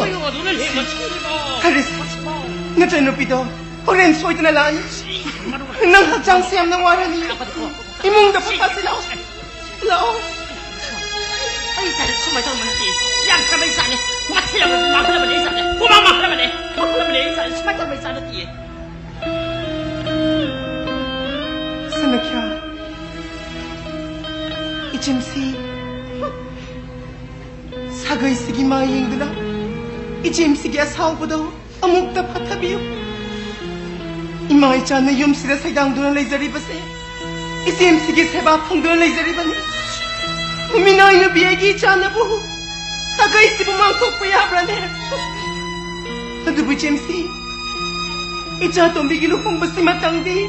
Ijimsi na tau chan biyo. Ay mo minu si kang di bitahin ka no.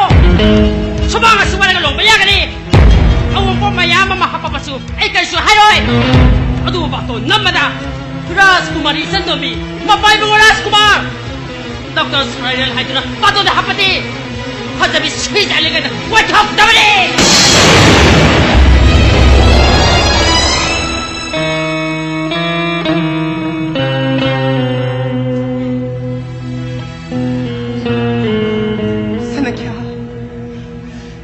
Adungay gitam kirabat hawdok tuda.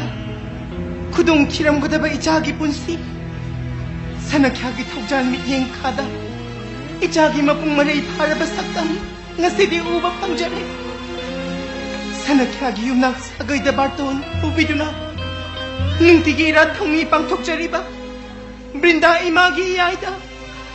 Ijatong bigilo kong basi matangdi. Sana kya na tawjan biyo. Hola vida kurum jariye sana kya.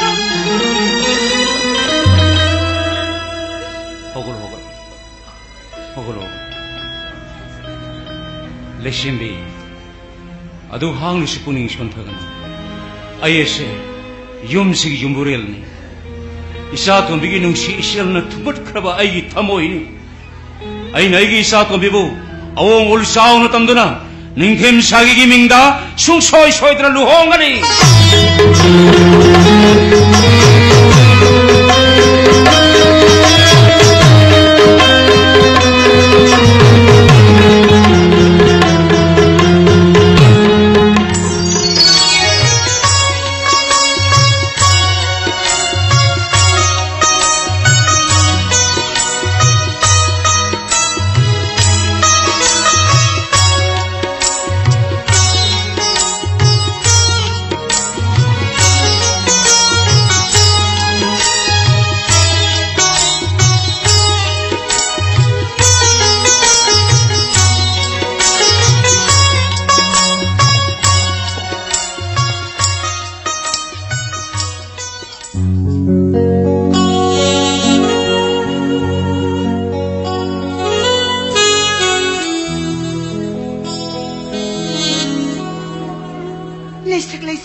sana hogduna mingla bathabal gi mangalda ningthina laisa tamliba madugi sumathatta maitayum saphajaba lekhal taba mamang sangoi awang sangoi makha sangoi nei koi koi sinduna leirebe yummas aigi oizarabada na kiseba matulum na tawba ngamoi hindi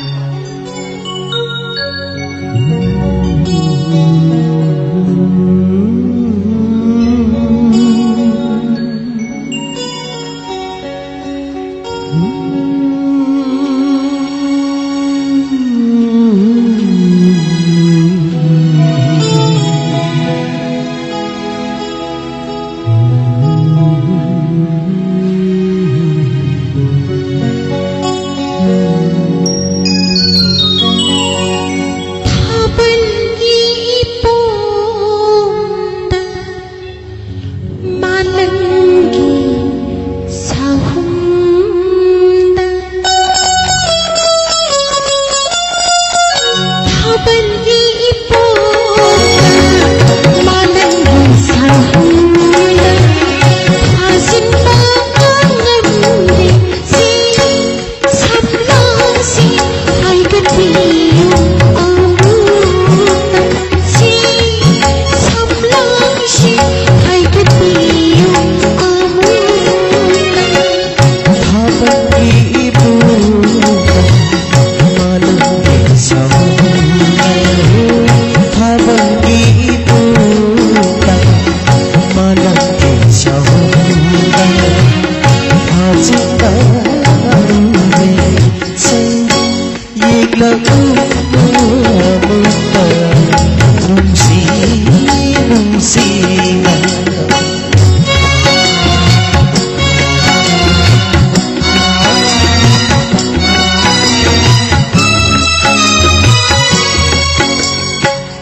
피 임비리로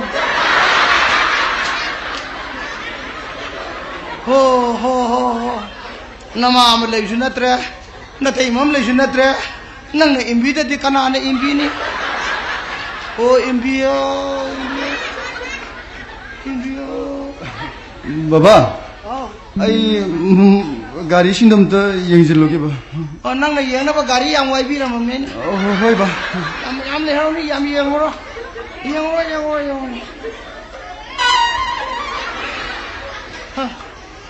gari yang ger ga nupi u yang me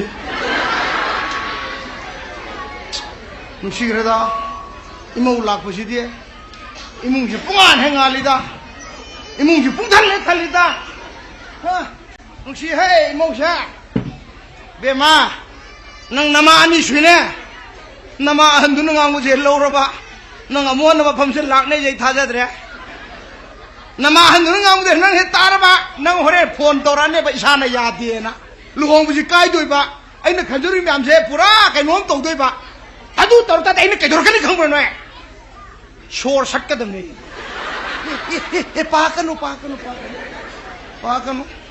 nu shi grai mong se yengo imung si ne mo om lai pau ta da na le kai na ma na don myam si ne mo yeng to ne pariang na ngai le so ai kai ro ka li wa ka ai ma mongolo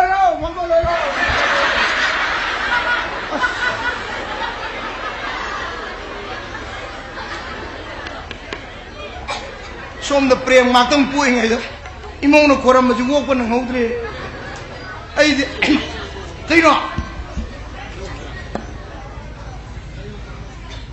sige asapon ngang tin he hay ma asapon pik than yau he hay moi di ngarang de lak ta ngai ri asapon che tumin na paksa chara ja ni chili ka mai pi ni hay ma oi bi ma ngai kho cha ai u di pu kho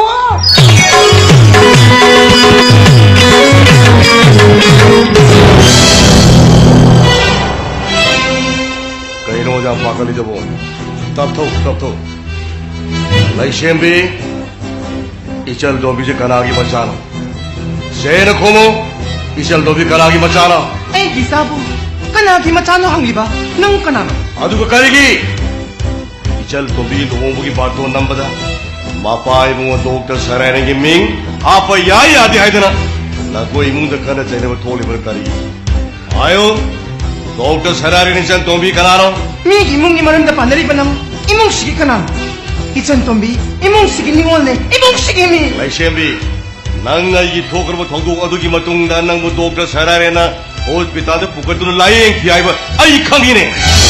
Ma ne soi bo ke yar ne ki bola ki adu bai lot ki. Tap tho. Ai ni mung mo de to ne lak ne koi machine khang da unare. Hotel su machine khang da unare. Nang ai le ne ri mari jinga ji phong to ji kai do re. Shan ku ji pur se. Mapa ina kaina dan sao no pino no hongja.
ngasi ai gi mi ma ra thol ba tho si kari lo le sem bi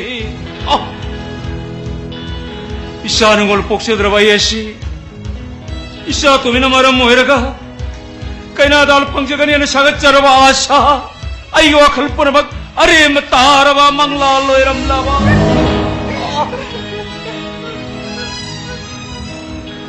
sumle dana lai pung na san sabu mo khong ba hona bra hai ba to mai ek se thol re dana sumle dana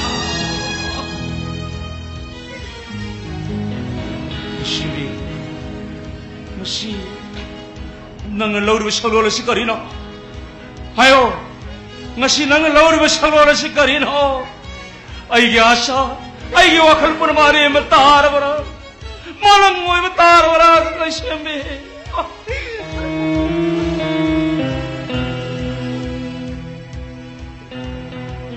abu ima na sahur ga thokri si karigi hai be abu iman ne saur ga thokri se hai ge lo bage o pakiro babu na sadi harang ra au pone chingba kari su pamjadi mami khakagi oi no be babu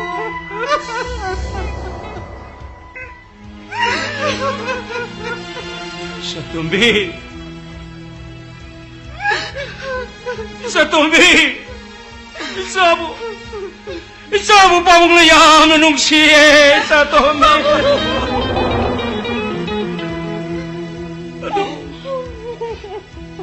mapa masa nung sinajabat thamoy yanigi marakta achaw sambal naman khakare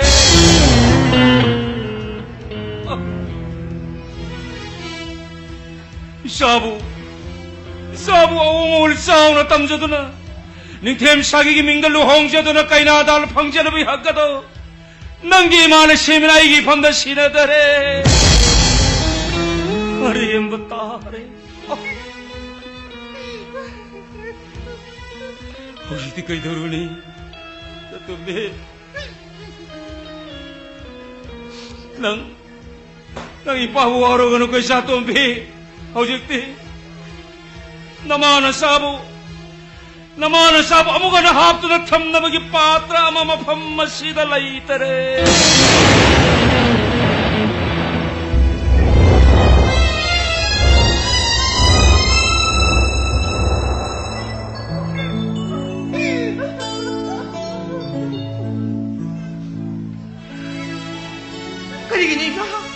karigina asuk yan na lumba polo mama natagi ko kagdaw kat piniba karigina ayo ima gipe ma ima nang ginapandalala ba ibadoy naman ima ichana urum lang doon na pothajaram ba mamel upalse nakentha ibadolak lamali unapum na magkin kiduna urumpum na magloy na mangkre Munsigi nung ngay nung shit marak sida laibag na puto na dyan pamapamado na Imay sagi pantungoy nun na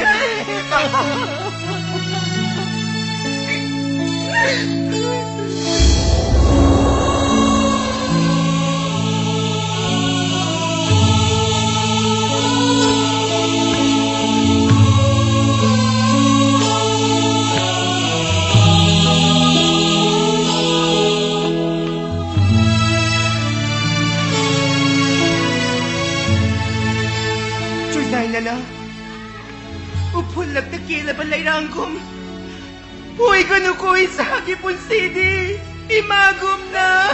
Kucang kaira ba?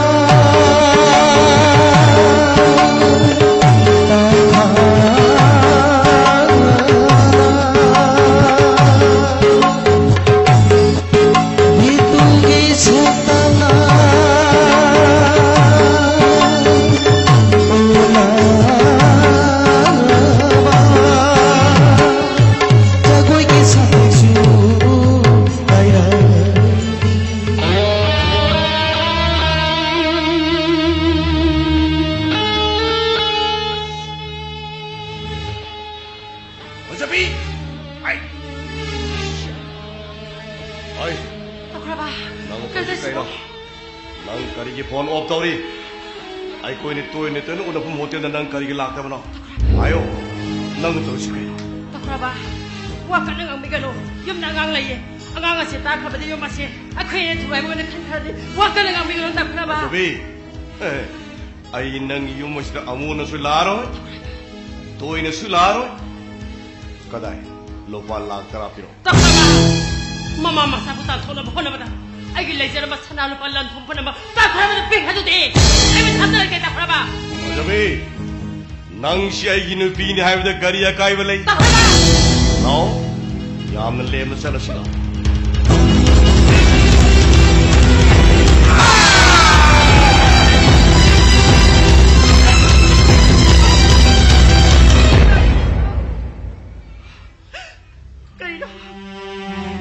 Kaino kasi.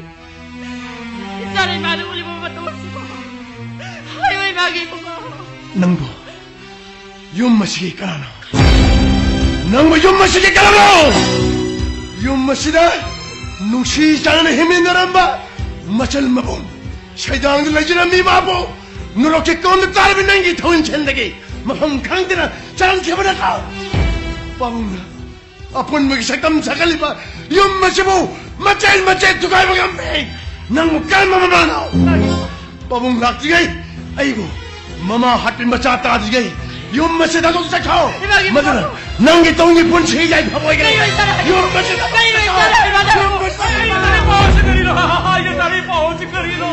Tungana dengan nori wasin karino. Ay, ato kan nungkoy nilang dari miskai dong tayo. Pabong. Ngasih dinaca. Pabong imijan maying tado na ba?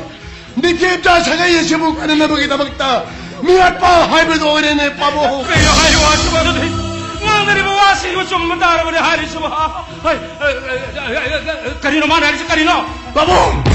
Mahaki merata campur dulu. Mahaki. Masamang de semja lambi. Nuroki konda. Og de lijan na kauri yau na putarabe. Pabong sewa pabong kan na pang may aro itabe. Luka kon na tarabi misak ama oilam nene pabong. Mahaki. Nuroki kon na chiktabada. Tawin sin oram misak katane. Nasagi kuchi magta.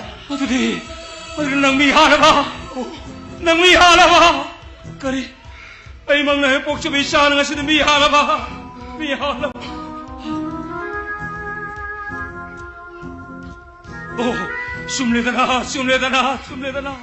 Ay na. Isori mo pam sin bato na satsado na. Laitong sin bato na koram jado na. Sagay sige sa sanman ka na bigina mag. Sagay gi may tara aram dari pibiyo hay na. Isori mo na zikhi bito nga sidi. Ay gi sana chapcha na ay gi mandale bram na bahat sumleda na.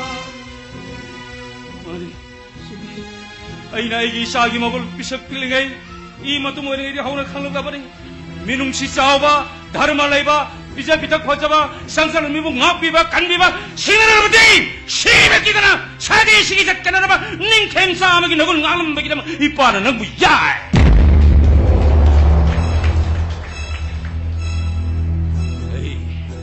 Ay, nang naming taupan betul kata. Nang kahit lagi wasatang. Kung lagi wasatang na daw, ay ibig kasi ng urap pagkuhirap rin. Isil sinapong mga nabigawani. Ay, pap siya laban mo, laban na kung odra kaidong lubay apa pamela laban na kaidong kaya na nangyay paboy ka ni. Tao! Ay gisa mo, mapaya kang nagi, mamahat mga maprasura mo henganaw.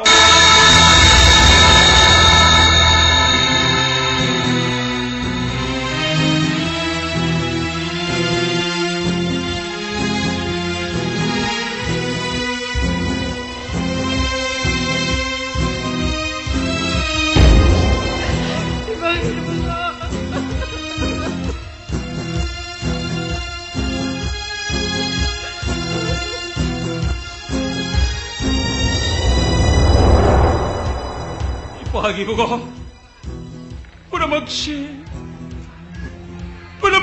para tun kibagaw to ira malay pagi ko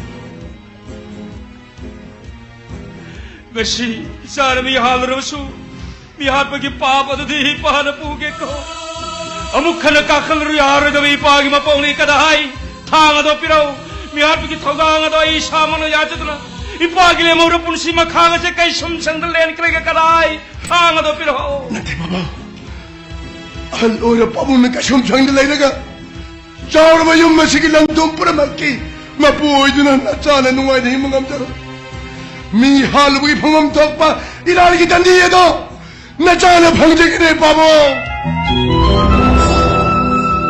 शागी थौना लिंजेली पारा थागली अदबु नहा मिहात पामने हायना police की मफम दे इपागी मांग हौजमक surrender तोगदबनी चलो इपागी मांग थाओ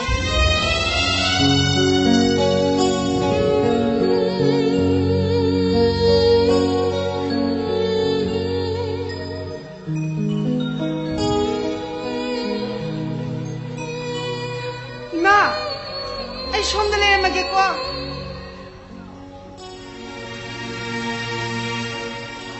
Masisi, sasibugi no mapanda cheraw ba numit ko. Hauki ba cheraw bugi ayuk. Pabong na kay tilkado na. Manamat singa tumahaw mayam na ito na purak pa. Iyambong ga iganit siyendo na. Imana matiluk ko'y mayam adot kong fakun. Iyambong na pukhidagilay kompre kalaka. Pabungging ko daling tinalay sa tamlipa. Layrang layri. Kogila mapahat. Konggon melay. Ning tinapadara ba cheraw bagi kontonggi sa tamdo. Ay nga si suning singin. Imong dudalay di ba mi pong kudima. No nagkina matilukoy mayamadot sa amin na dula. Nung tiyugi matam yorok pa daha. Iyambong naigit ko tang paido na. Ay ibo cheraw chingkaba pubikti pa do. Ay nga sisukaw di iyambong. Tam na lay krabas. Ibong gina magtani haido na. Cheraw bagi kudol pot paudo na lagli iyambong. Hey, shandong minadro. Hey, shandong minangdi siyan mamang sida kodoro mino ha. Karigino somna ibo.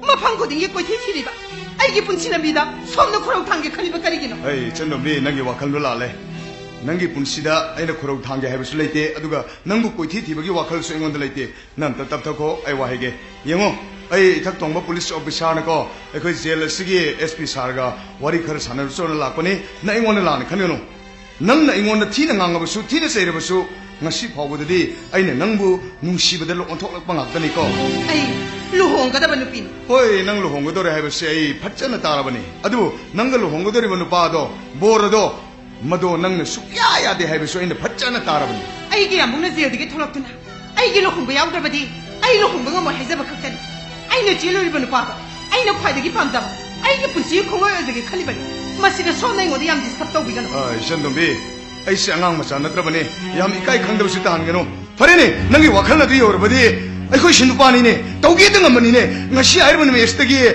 ꯅꯪꯁꯦ ꯑꯩꯒꯤ ꯍꯦꯛ ꯄꯣꯛꯃꯤꯟꯅꯕ ꯏꯆꯟꯅꯦ ꯈꯜꯂ ꯂꯣꯏꯔꯦ ꯀꯅꯥꯗ ꯌꯥꯝ ꯋꯥꯏꯗꯨꯕꯣ ꯀꯔꯤꯅꯣ ꯒ꯭ꯌꯥꯟ ꯇꯥꯗꯦ ꯑꯦ ꯅꯪ ꯃꯇꯦꯡ ꯄꯥꯡꯕꯤꯔꯝꯒꯦ ꯂꯥꯛꯑꯣ ꯆꯥ ꯒ꯭ꯂꯥꯁ ꯑꯃ ꯊꯛꯎꯁꯤ ꯂꯥꯛꯑꯣ ꯂꯥꯛꯑꯣ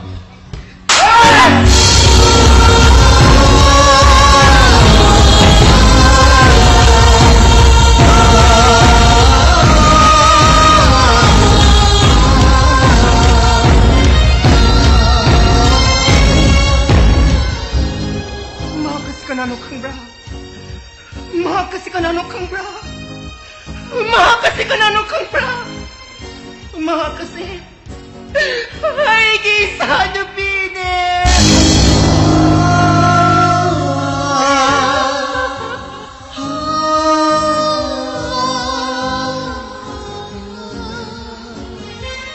Gentlemen, ngasi nangbu kanano kanglakba mikop asda aigi haksang ase khongdagi ton phawa tu chumkiba khangaude aigi pap chelami sinsina yengahidraba aigi mitsasina aigi khalaidraba wakhalasina nangonda mamang thakta ngangkiba yengkiba khankiba singado ngasi di santombi nangna ibo muktang nakpiba tare ise matamduda नौपान मचिक चाव मी मोरब मिकुप्तदा अइनि सेबु मफम कयादा कोइ थी थी की कोइ सचत की कोइ हंगम की अदु इसे दे नौपान फंगब को बोले की दे 이바이 괴라하고 우나나보 호나마다 이 꺄모아해 우신나신나 우나래 이바이나 잉원다 마이라 낭기 나시에도디 호스피탈다 앙앙 우나보다 시크레 하이라 기분이네 이제 마탐드다 탐모이 가이라만 나오빠나 이시에게 공굴라 뭐 하는 리키 때문이네 이제 나는데 임맥 찍날 라이즈바 이기 뿐시고 내 가다 나만 한게 하이들 낭날부 티리바 나스라 나대 나대 낭나 말아 모이라가 이 자기 뿐시다 탱카한게 아락 토끼바 더더욱 싱하드나 말아 모이드나 이마 이잖아 살다한 콤라우드나 내려마 이모 모두 덕이 딴토락드나 나 시어원이마 피바 마스어야 키바다스라 이마 마스카나 나이 비었을까 신도비 에이씨 까나 순net테네 에이씨 난기 이마하게 핵복미네만 난기 마음만이네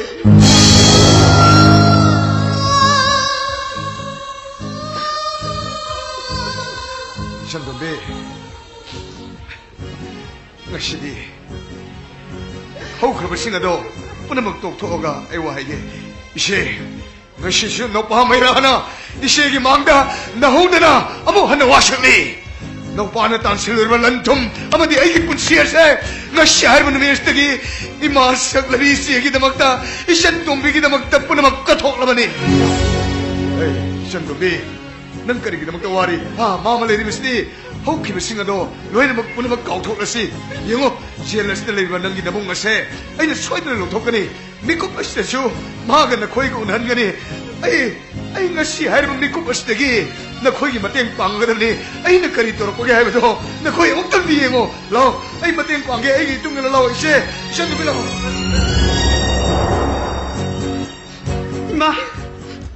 ma dai mi basing ase chumra ai di ai na Makaya may masiya si mga chumba. Mane! Mahag may mapag na mahag. At chumba ka agtani. Ano ka kaliginaw? Naan makayagin na kagandi diba? Waris ka to. Imachang na linagila.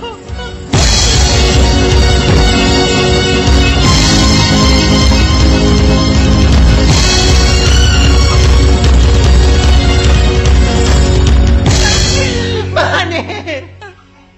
Maha kasi nanggi mam to ni mahibima. Ima. Isen tumbi.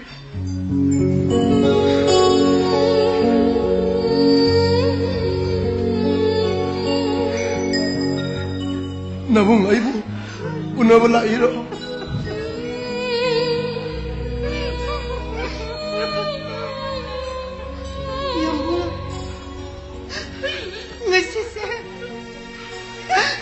Sajibugi nung mapanmasiraw mo nung Man, ay sukangi masise sajibugi nung mapanma chayrawan namin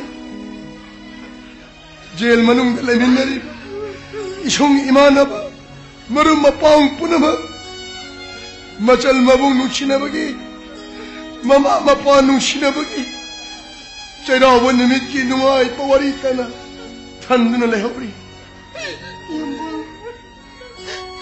Kanalig di Drabi. Tulabi himay sana. Ibong ginamagtanihay doon na.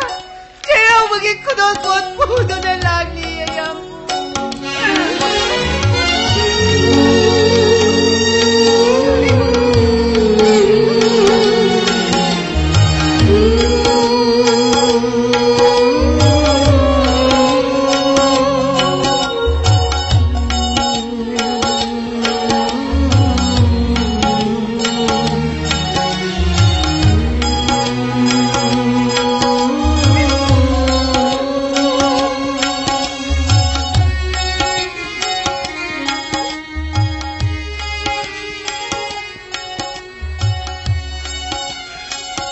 Machal na mabung kita magtamba.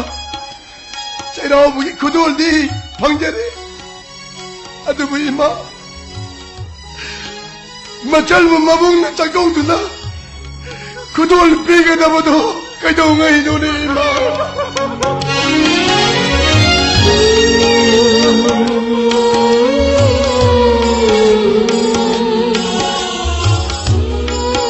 Nakit mo pinamamak ni Kalabang.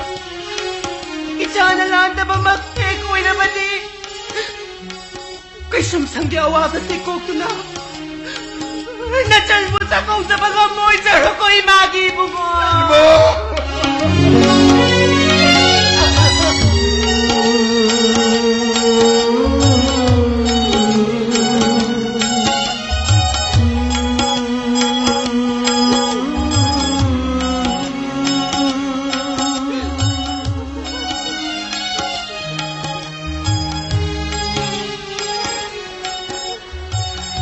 Shendombi, Nabungdi, kasum sangda lairabanina, isyaligit amak piningay karisulite, ay ingam jaba halbabu. Mashe, pabungda sino. Yambo, sangjap kumlay sabi may chana, mataw karam na yung dudamok chanlo gani. Shendombi, pabungdo, wari puna makhang kaban, kaya ba matamoy puduna. 이마 아마디 젊은 마음 그린 길이바니 마시 이마기다 먹다니 이샬리기다 먹다니 하이드나 아이는 빠봉님 마음도 타모이 생 이크랍 지티니 마시 빠봉도 신호 소이드나 신호 어쩐 건데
शारुबिना खल्ली वाखल से करीनो आई नदी तो गुद उपाय Shiv करीनो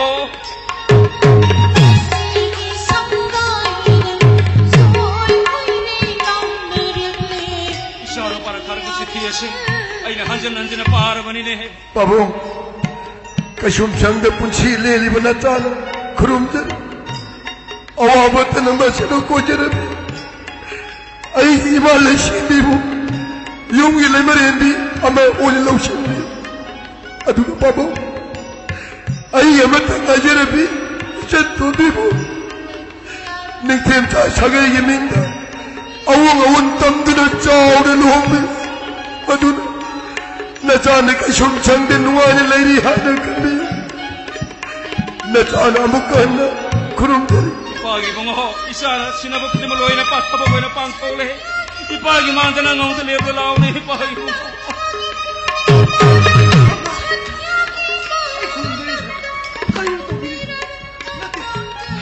아이가 라오네 뭐야무시 팜시야 제 부모 호거들 강해 호지 부어서 통거라니 마노 호지 가오 불로 셔로에 레이터 하지 망이네 레가 망이네 어딘네 오자 그만 좀 시가 오자 야오는 가랑 꼬들랭민 나래 하이자바야바 하이제드라 카스 싱거 로이나 카데레 우나바야바 우키나 싱거 로이나 우나자레 Aruna मबुंगसी पुंगनी कतदी bail out तबियों कन्ना हाइजबदु हौजिसी कोना आयाव पेबिरकते मसीदा नमौ नुबिसिना मबुंग याउद्रबदि लुहोंगरoi हाइदनो तपतना लैरिने करिनोइना तौगदबसि नतेने mama Mopa ओइबो सरखा ओइना काइबो थेबि नौबिद्रबने सि करिगि थेमददगेरे ngasai नोंगामदि मयाम चंग थेमिबिना हाइरिबदिने ai khangba ngamda manगली की मामांग नाकलसिदे लेपग लेरमिसिदे हा ai suma ku oidu oijare मानी imu manungu mani ai jong tang ge thiemre yengjegene करिया काय बेलेगी नेगा नते ममा मपा ना आया बिबिरबरा थेमबियो ने करिया काय बेलेगे नते ai na thiema तावदि मंत्र मसाम याउनिये कोई मधुसु मथौ तारदि करिसु कायदन करिया अदु आया बदु बिरदि होगे थबिरो केनो करोते ले इमौदो खितंग कोइते ने रे ये होगे थोरन तो बिरो यार शंका 이봉아 야제래 잠깐 야제래 이 펌들 없이 야래 잠깐 ngarang ibungo ko se den ko yo hona bidana mayam do ai loy khangdabal de khangban ibungo gi laman pusi chup ko no to sinjara bani ngarang si ibungo na ko ta mo chali thana gi mo chali jail da mo chali ko hona bibudo ai kaawong amde adu mabung si pungani khajati belao to bi hai budo ko na ya wo pe biraktre masida matchadu pisna mabung yaudra budu hongala ro hai tana nong khomung kaptra lai krabani ai to budo sikari no khamdrabani ne ha Shankha aine laksari bese isen dom bigi luhong bese kai da nami namakta Shankha gi nakta laksari bani ne haibidi Shankha gi sanu pado aine jen degi hose thonga na pora bani ne ha kari hai ba Shankha luhong ba kai roi karim da bagar piro no jen gi therapy sing da aina on request ta haise badagi luhong ba loi dri ba pung khara gi namakta aina aya ba lor ga laksari bani Shankha karim da bagar piro a koi ise le sem bido ai amukta wari ba da haje nge anta ko to ge ibungo ta le song anta hai Sarwa khadure hai mai ba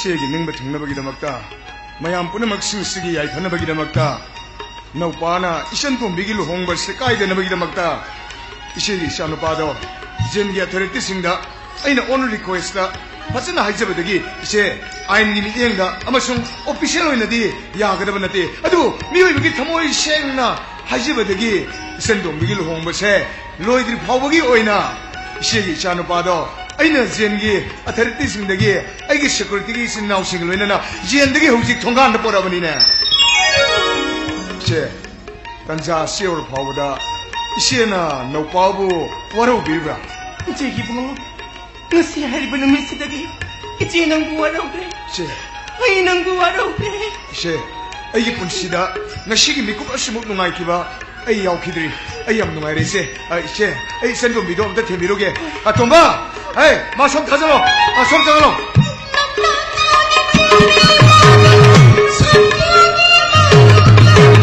ima ai lai ise to bidima nangina tan bido nang lap na madi poloi seloi hadra ningai tau kidala kali to ni ma nai la di mo poloi selo ari babo ise to bim kara lai dei ma hali kara lai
ꯅꯪꯒꯤ ꯋꯥꯍꯩ ꯀꯌꯥꯁꯦ ꯆꯤꯝꯕꯥꯜꯁꯤꯅ ꯐꯣꯡꯗꯣꯛꯆꯕ ꯉꯝꯗ꯭ꯔꯕꯁꯨ ꯊꯃꯣꯏꯁꯤꯅ ꯍꯥꯏꯅꯤꯡꯂꯤꯕ ꯅꯪꯕꯨ ꯅꯨꯡꯁꯤ ꯍꯥꯏꯅ ꯅꯪꯕು ನುಂಗ್ಸಿ ಹಾಯ್ನ ನಂತಗಿ ನುಂಗ್ಸಿ ವಾಖಲ್ದ ಮಂಗ್ ಫಾವ್ನ ಬಾಂಗ್ರವ ಮಂಗ್ಲಾಂಸೆ ನಂತಗಿ ನುಂಗ್ಸಿ ವಾಖಲ್ದ ಮಂಗ್ ಫಾವ್ನ ಬಾಂಗ್ರವ ಮಂಗ್ಲಾಂಸೆ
punshinkhre aibu ngasidi nangi nungsi thorina oikhre thamoise nungsi nantage punshinkhre aibu ngasidi nangi nungsi thorina oikhre thamoise Nusinantage Mamal nai drama Thamai nungda Thambi aibu nanata shum Phangjagi punsi seva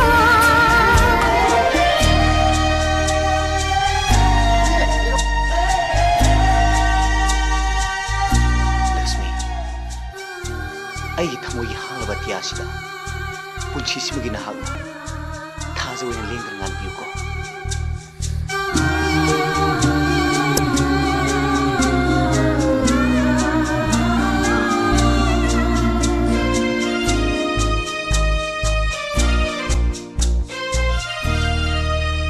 hanglaba thamoi atiyada ngalero thazoina lengdana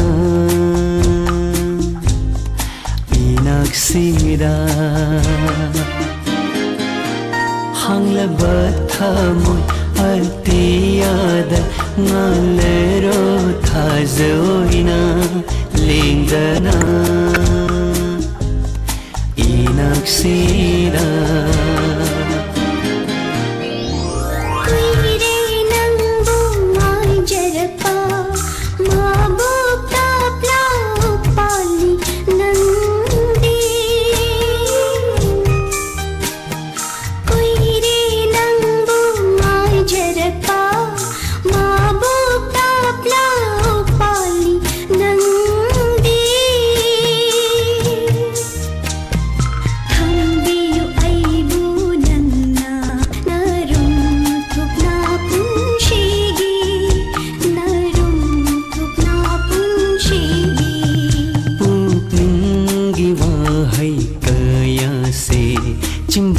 Sina fondok jawa ngamdrabaso Thamoi sina haining liba nangbu nungsi haina nangbu nung से हैन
ꯅꯪꯒꯤ वाखलदा लुकचरीबा अइनी नुंसिबी नंगी मित्यंगदा ngawjariba aini thamoi pandabira nangbo nungsi khangdabira nangbo thamoi pandabira nangbo as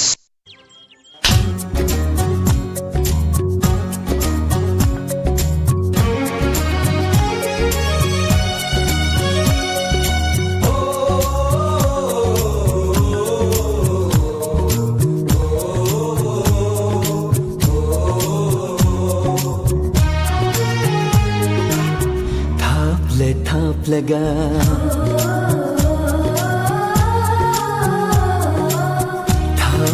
थाप लगा नुंसीबा heli ताम लगा निंगसिंगबा heli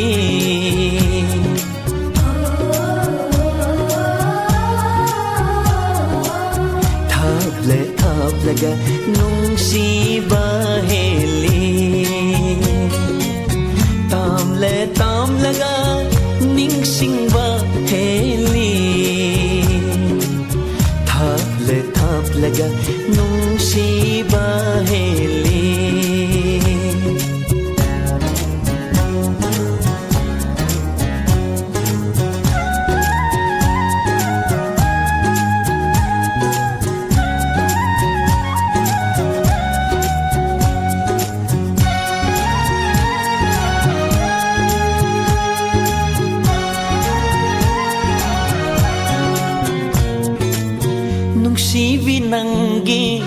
nungsigi lang lana punsin bire aibo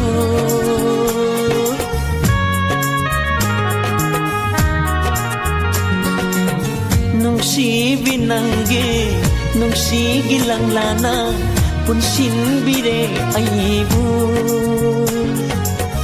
ningsing lagpada ay koy nigi wari ay koy nigi wari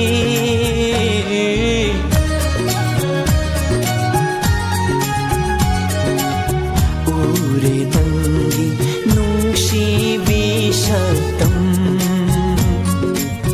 khalli kau bagum nanata aibo thap laga nungsiba heli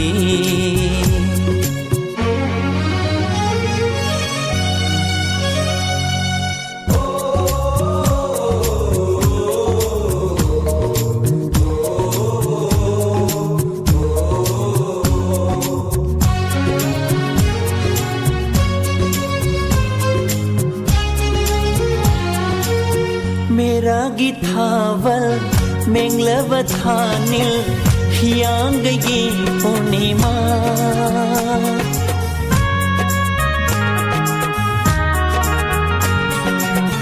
मेरा गिथावल मेंगलवथानिल हियांगगी पूर्णिमा हेंदे तादे ना हकी शतम nah kisah tamna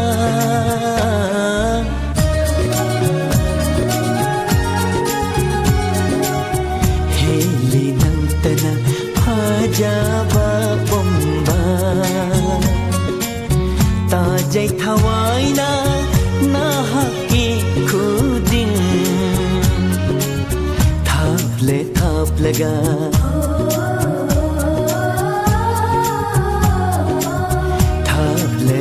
लगा नूंसीबा heli ताम लगा निंगसिंगबा heli उरे नंगी नूंसीबी सातम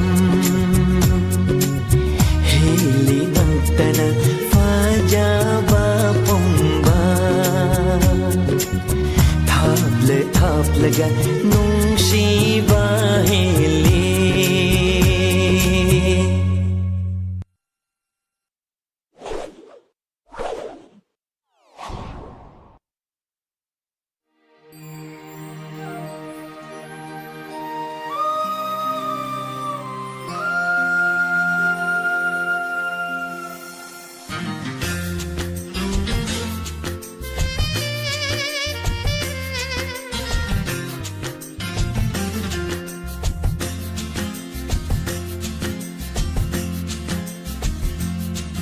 Uduna yengliwa mityenduna ngauhale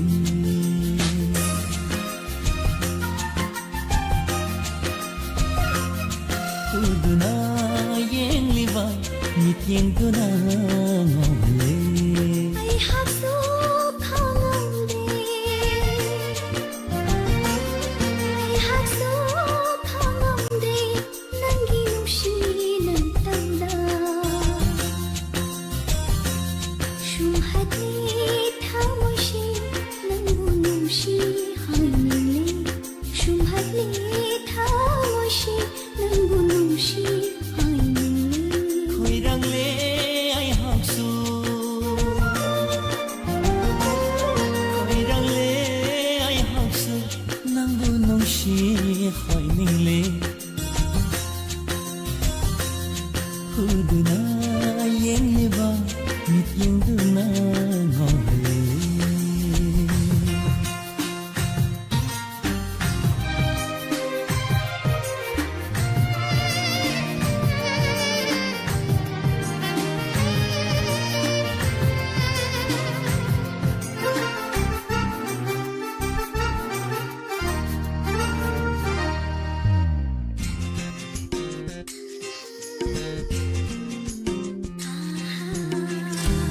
Ningle nangbu mitkut khudengu tam ningle wari avanu age ningle nangbu mitkut khudengu tam ningle wari avanu age lakhok pangamre aigi wakhal lakhok pangamre aigi wakhal nungsibe nangondage Uduna yengliba mityenduna ngauhale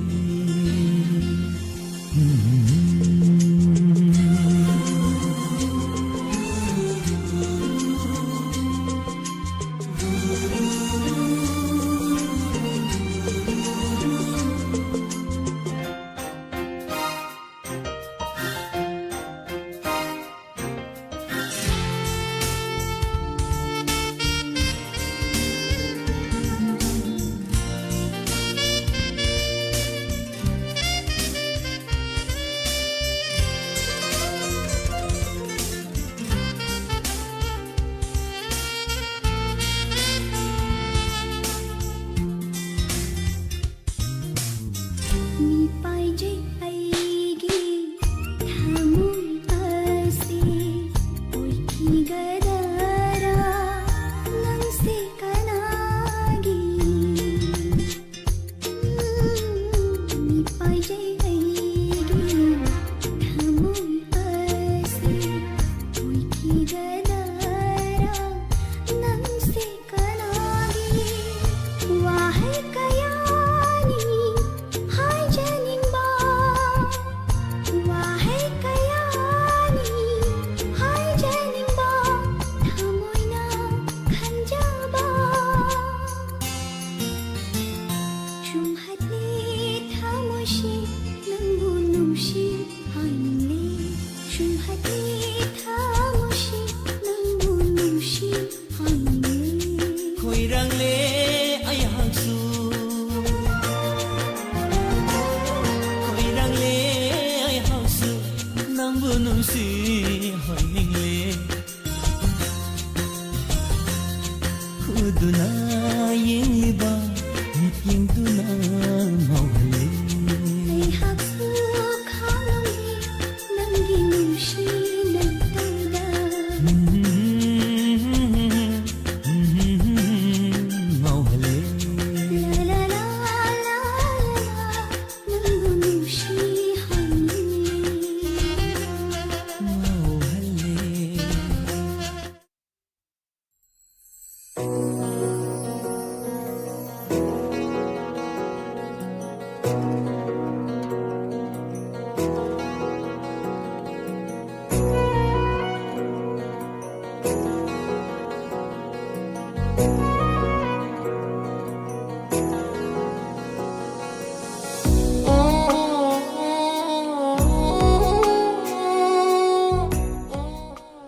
Hanana Thagachari ngasigi lanthokchari ba inspected 90.0 Wahong Radio gi mayamna tabi khre bakal mathel gi seising lanthokchari ba thorom gi makha chata jarak pura mi kukar gi matung mayam puna muk saruk yamina si inspected ay gi no episode listing abaga chatret humpuma thoi suba huran bagi ka tak sigina warubiroi Masih no episode listing amaga chatret humpuni toi suba uran bagi ka yang kai teruk suba tangkak mayam puna taminasi YouTube amadi Facebook ta leibiri bising na matangi page ta lakpina ba pumna mukta no lokchari pumna bu kurumchari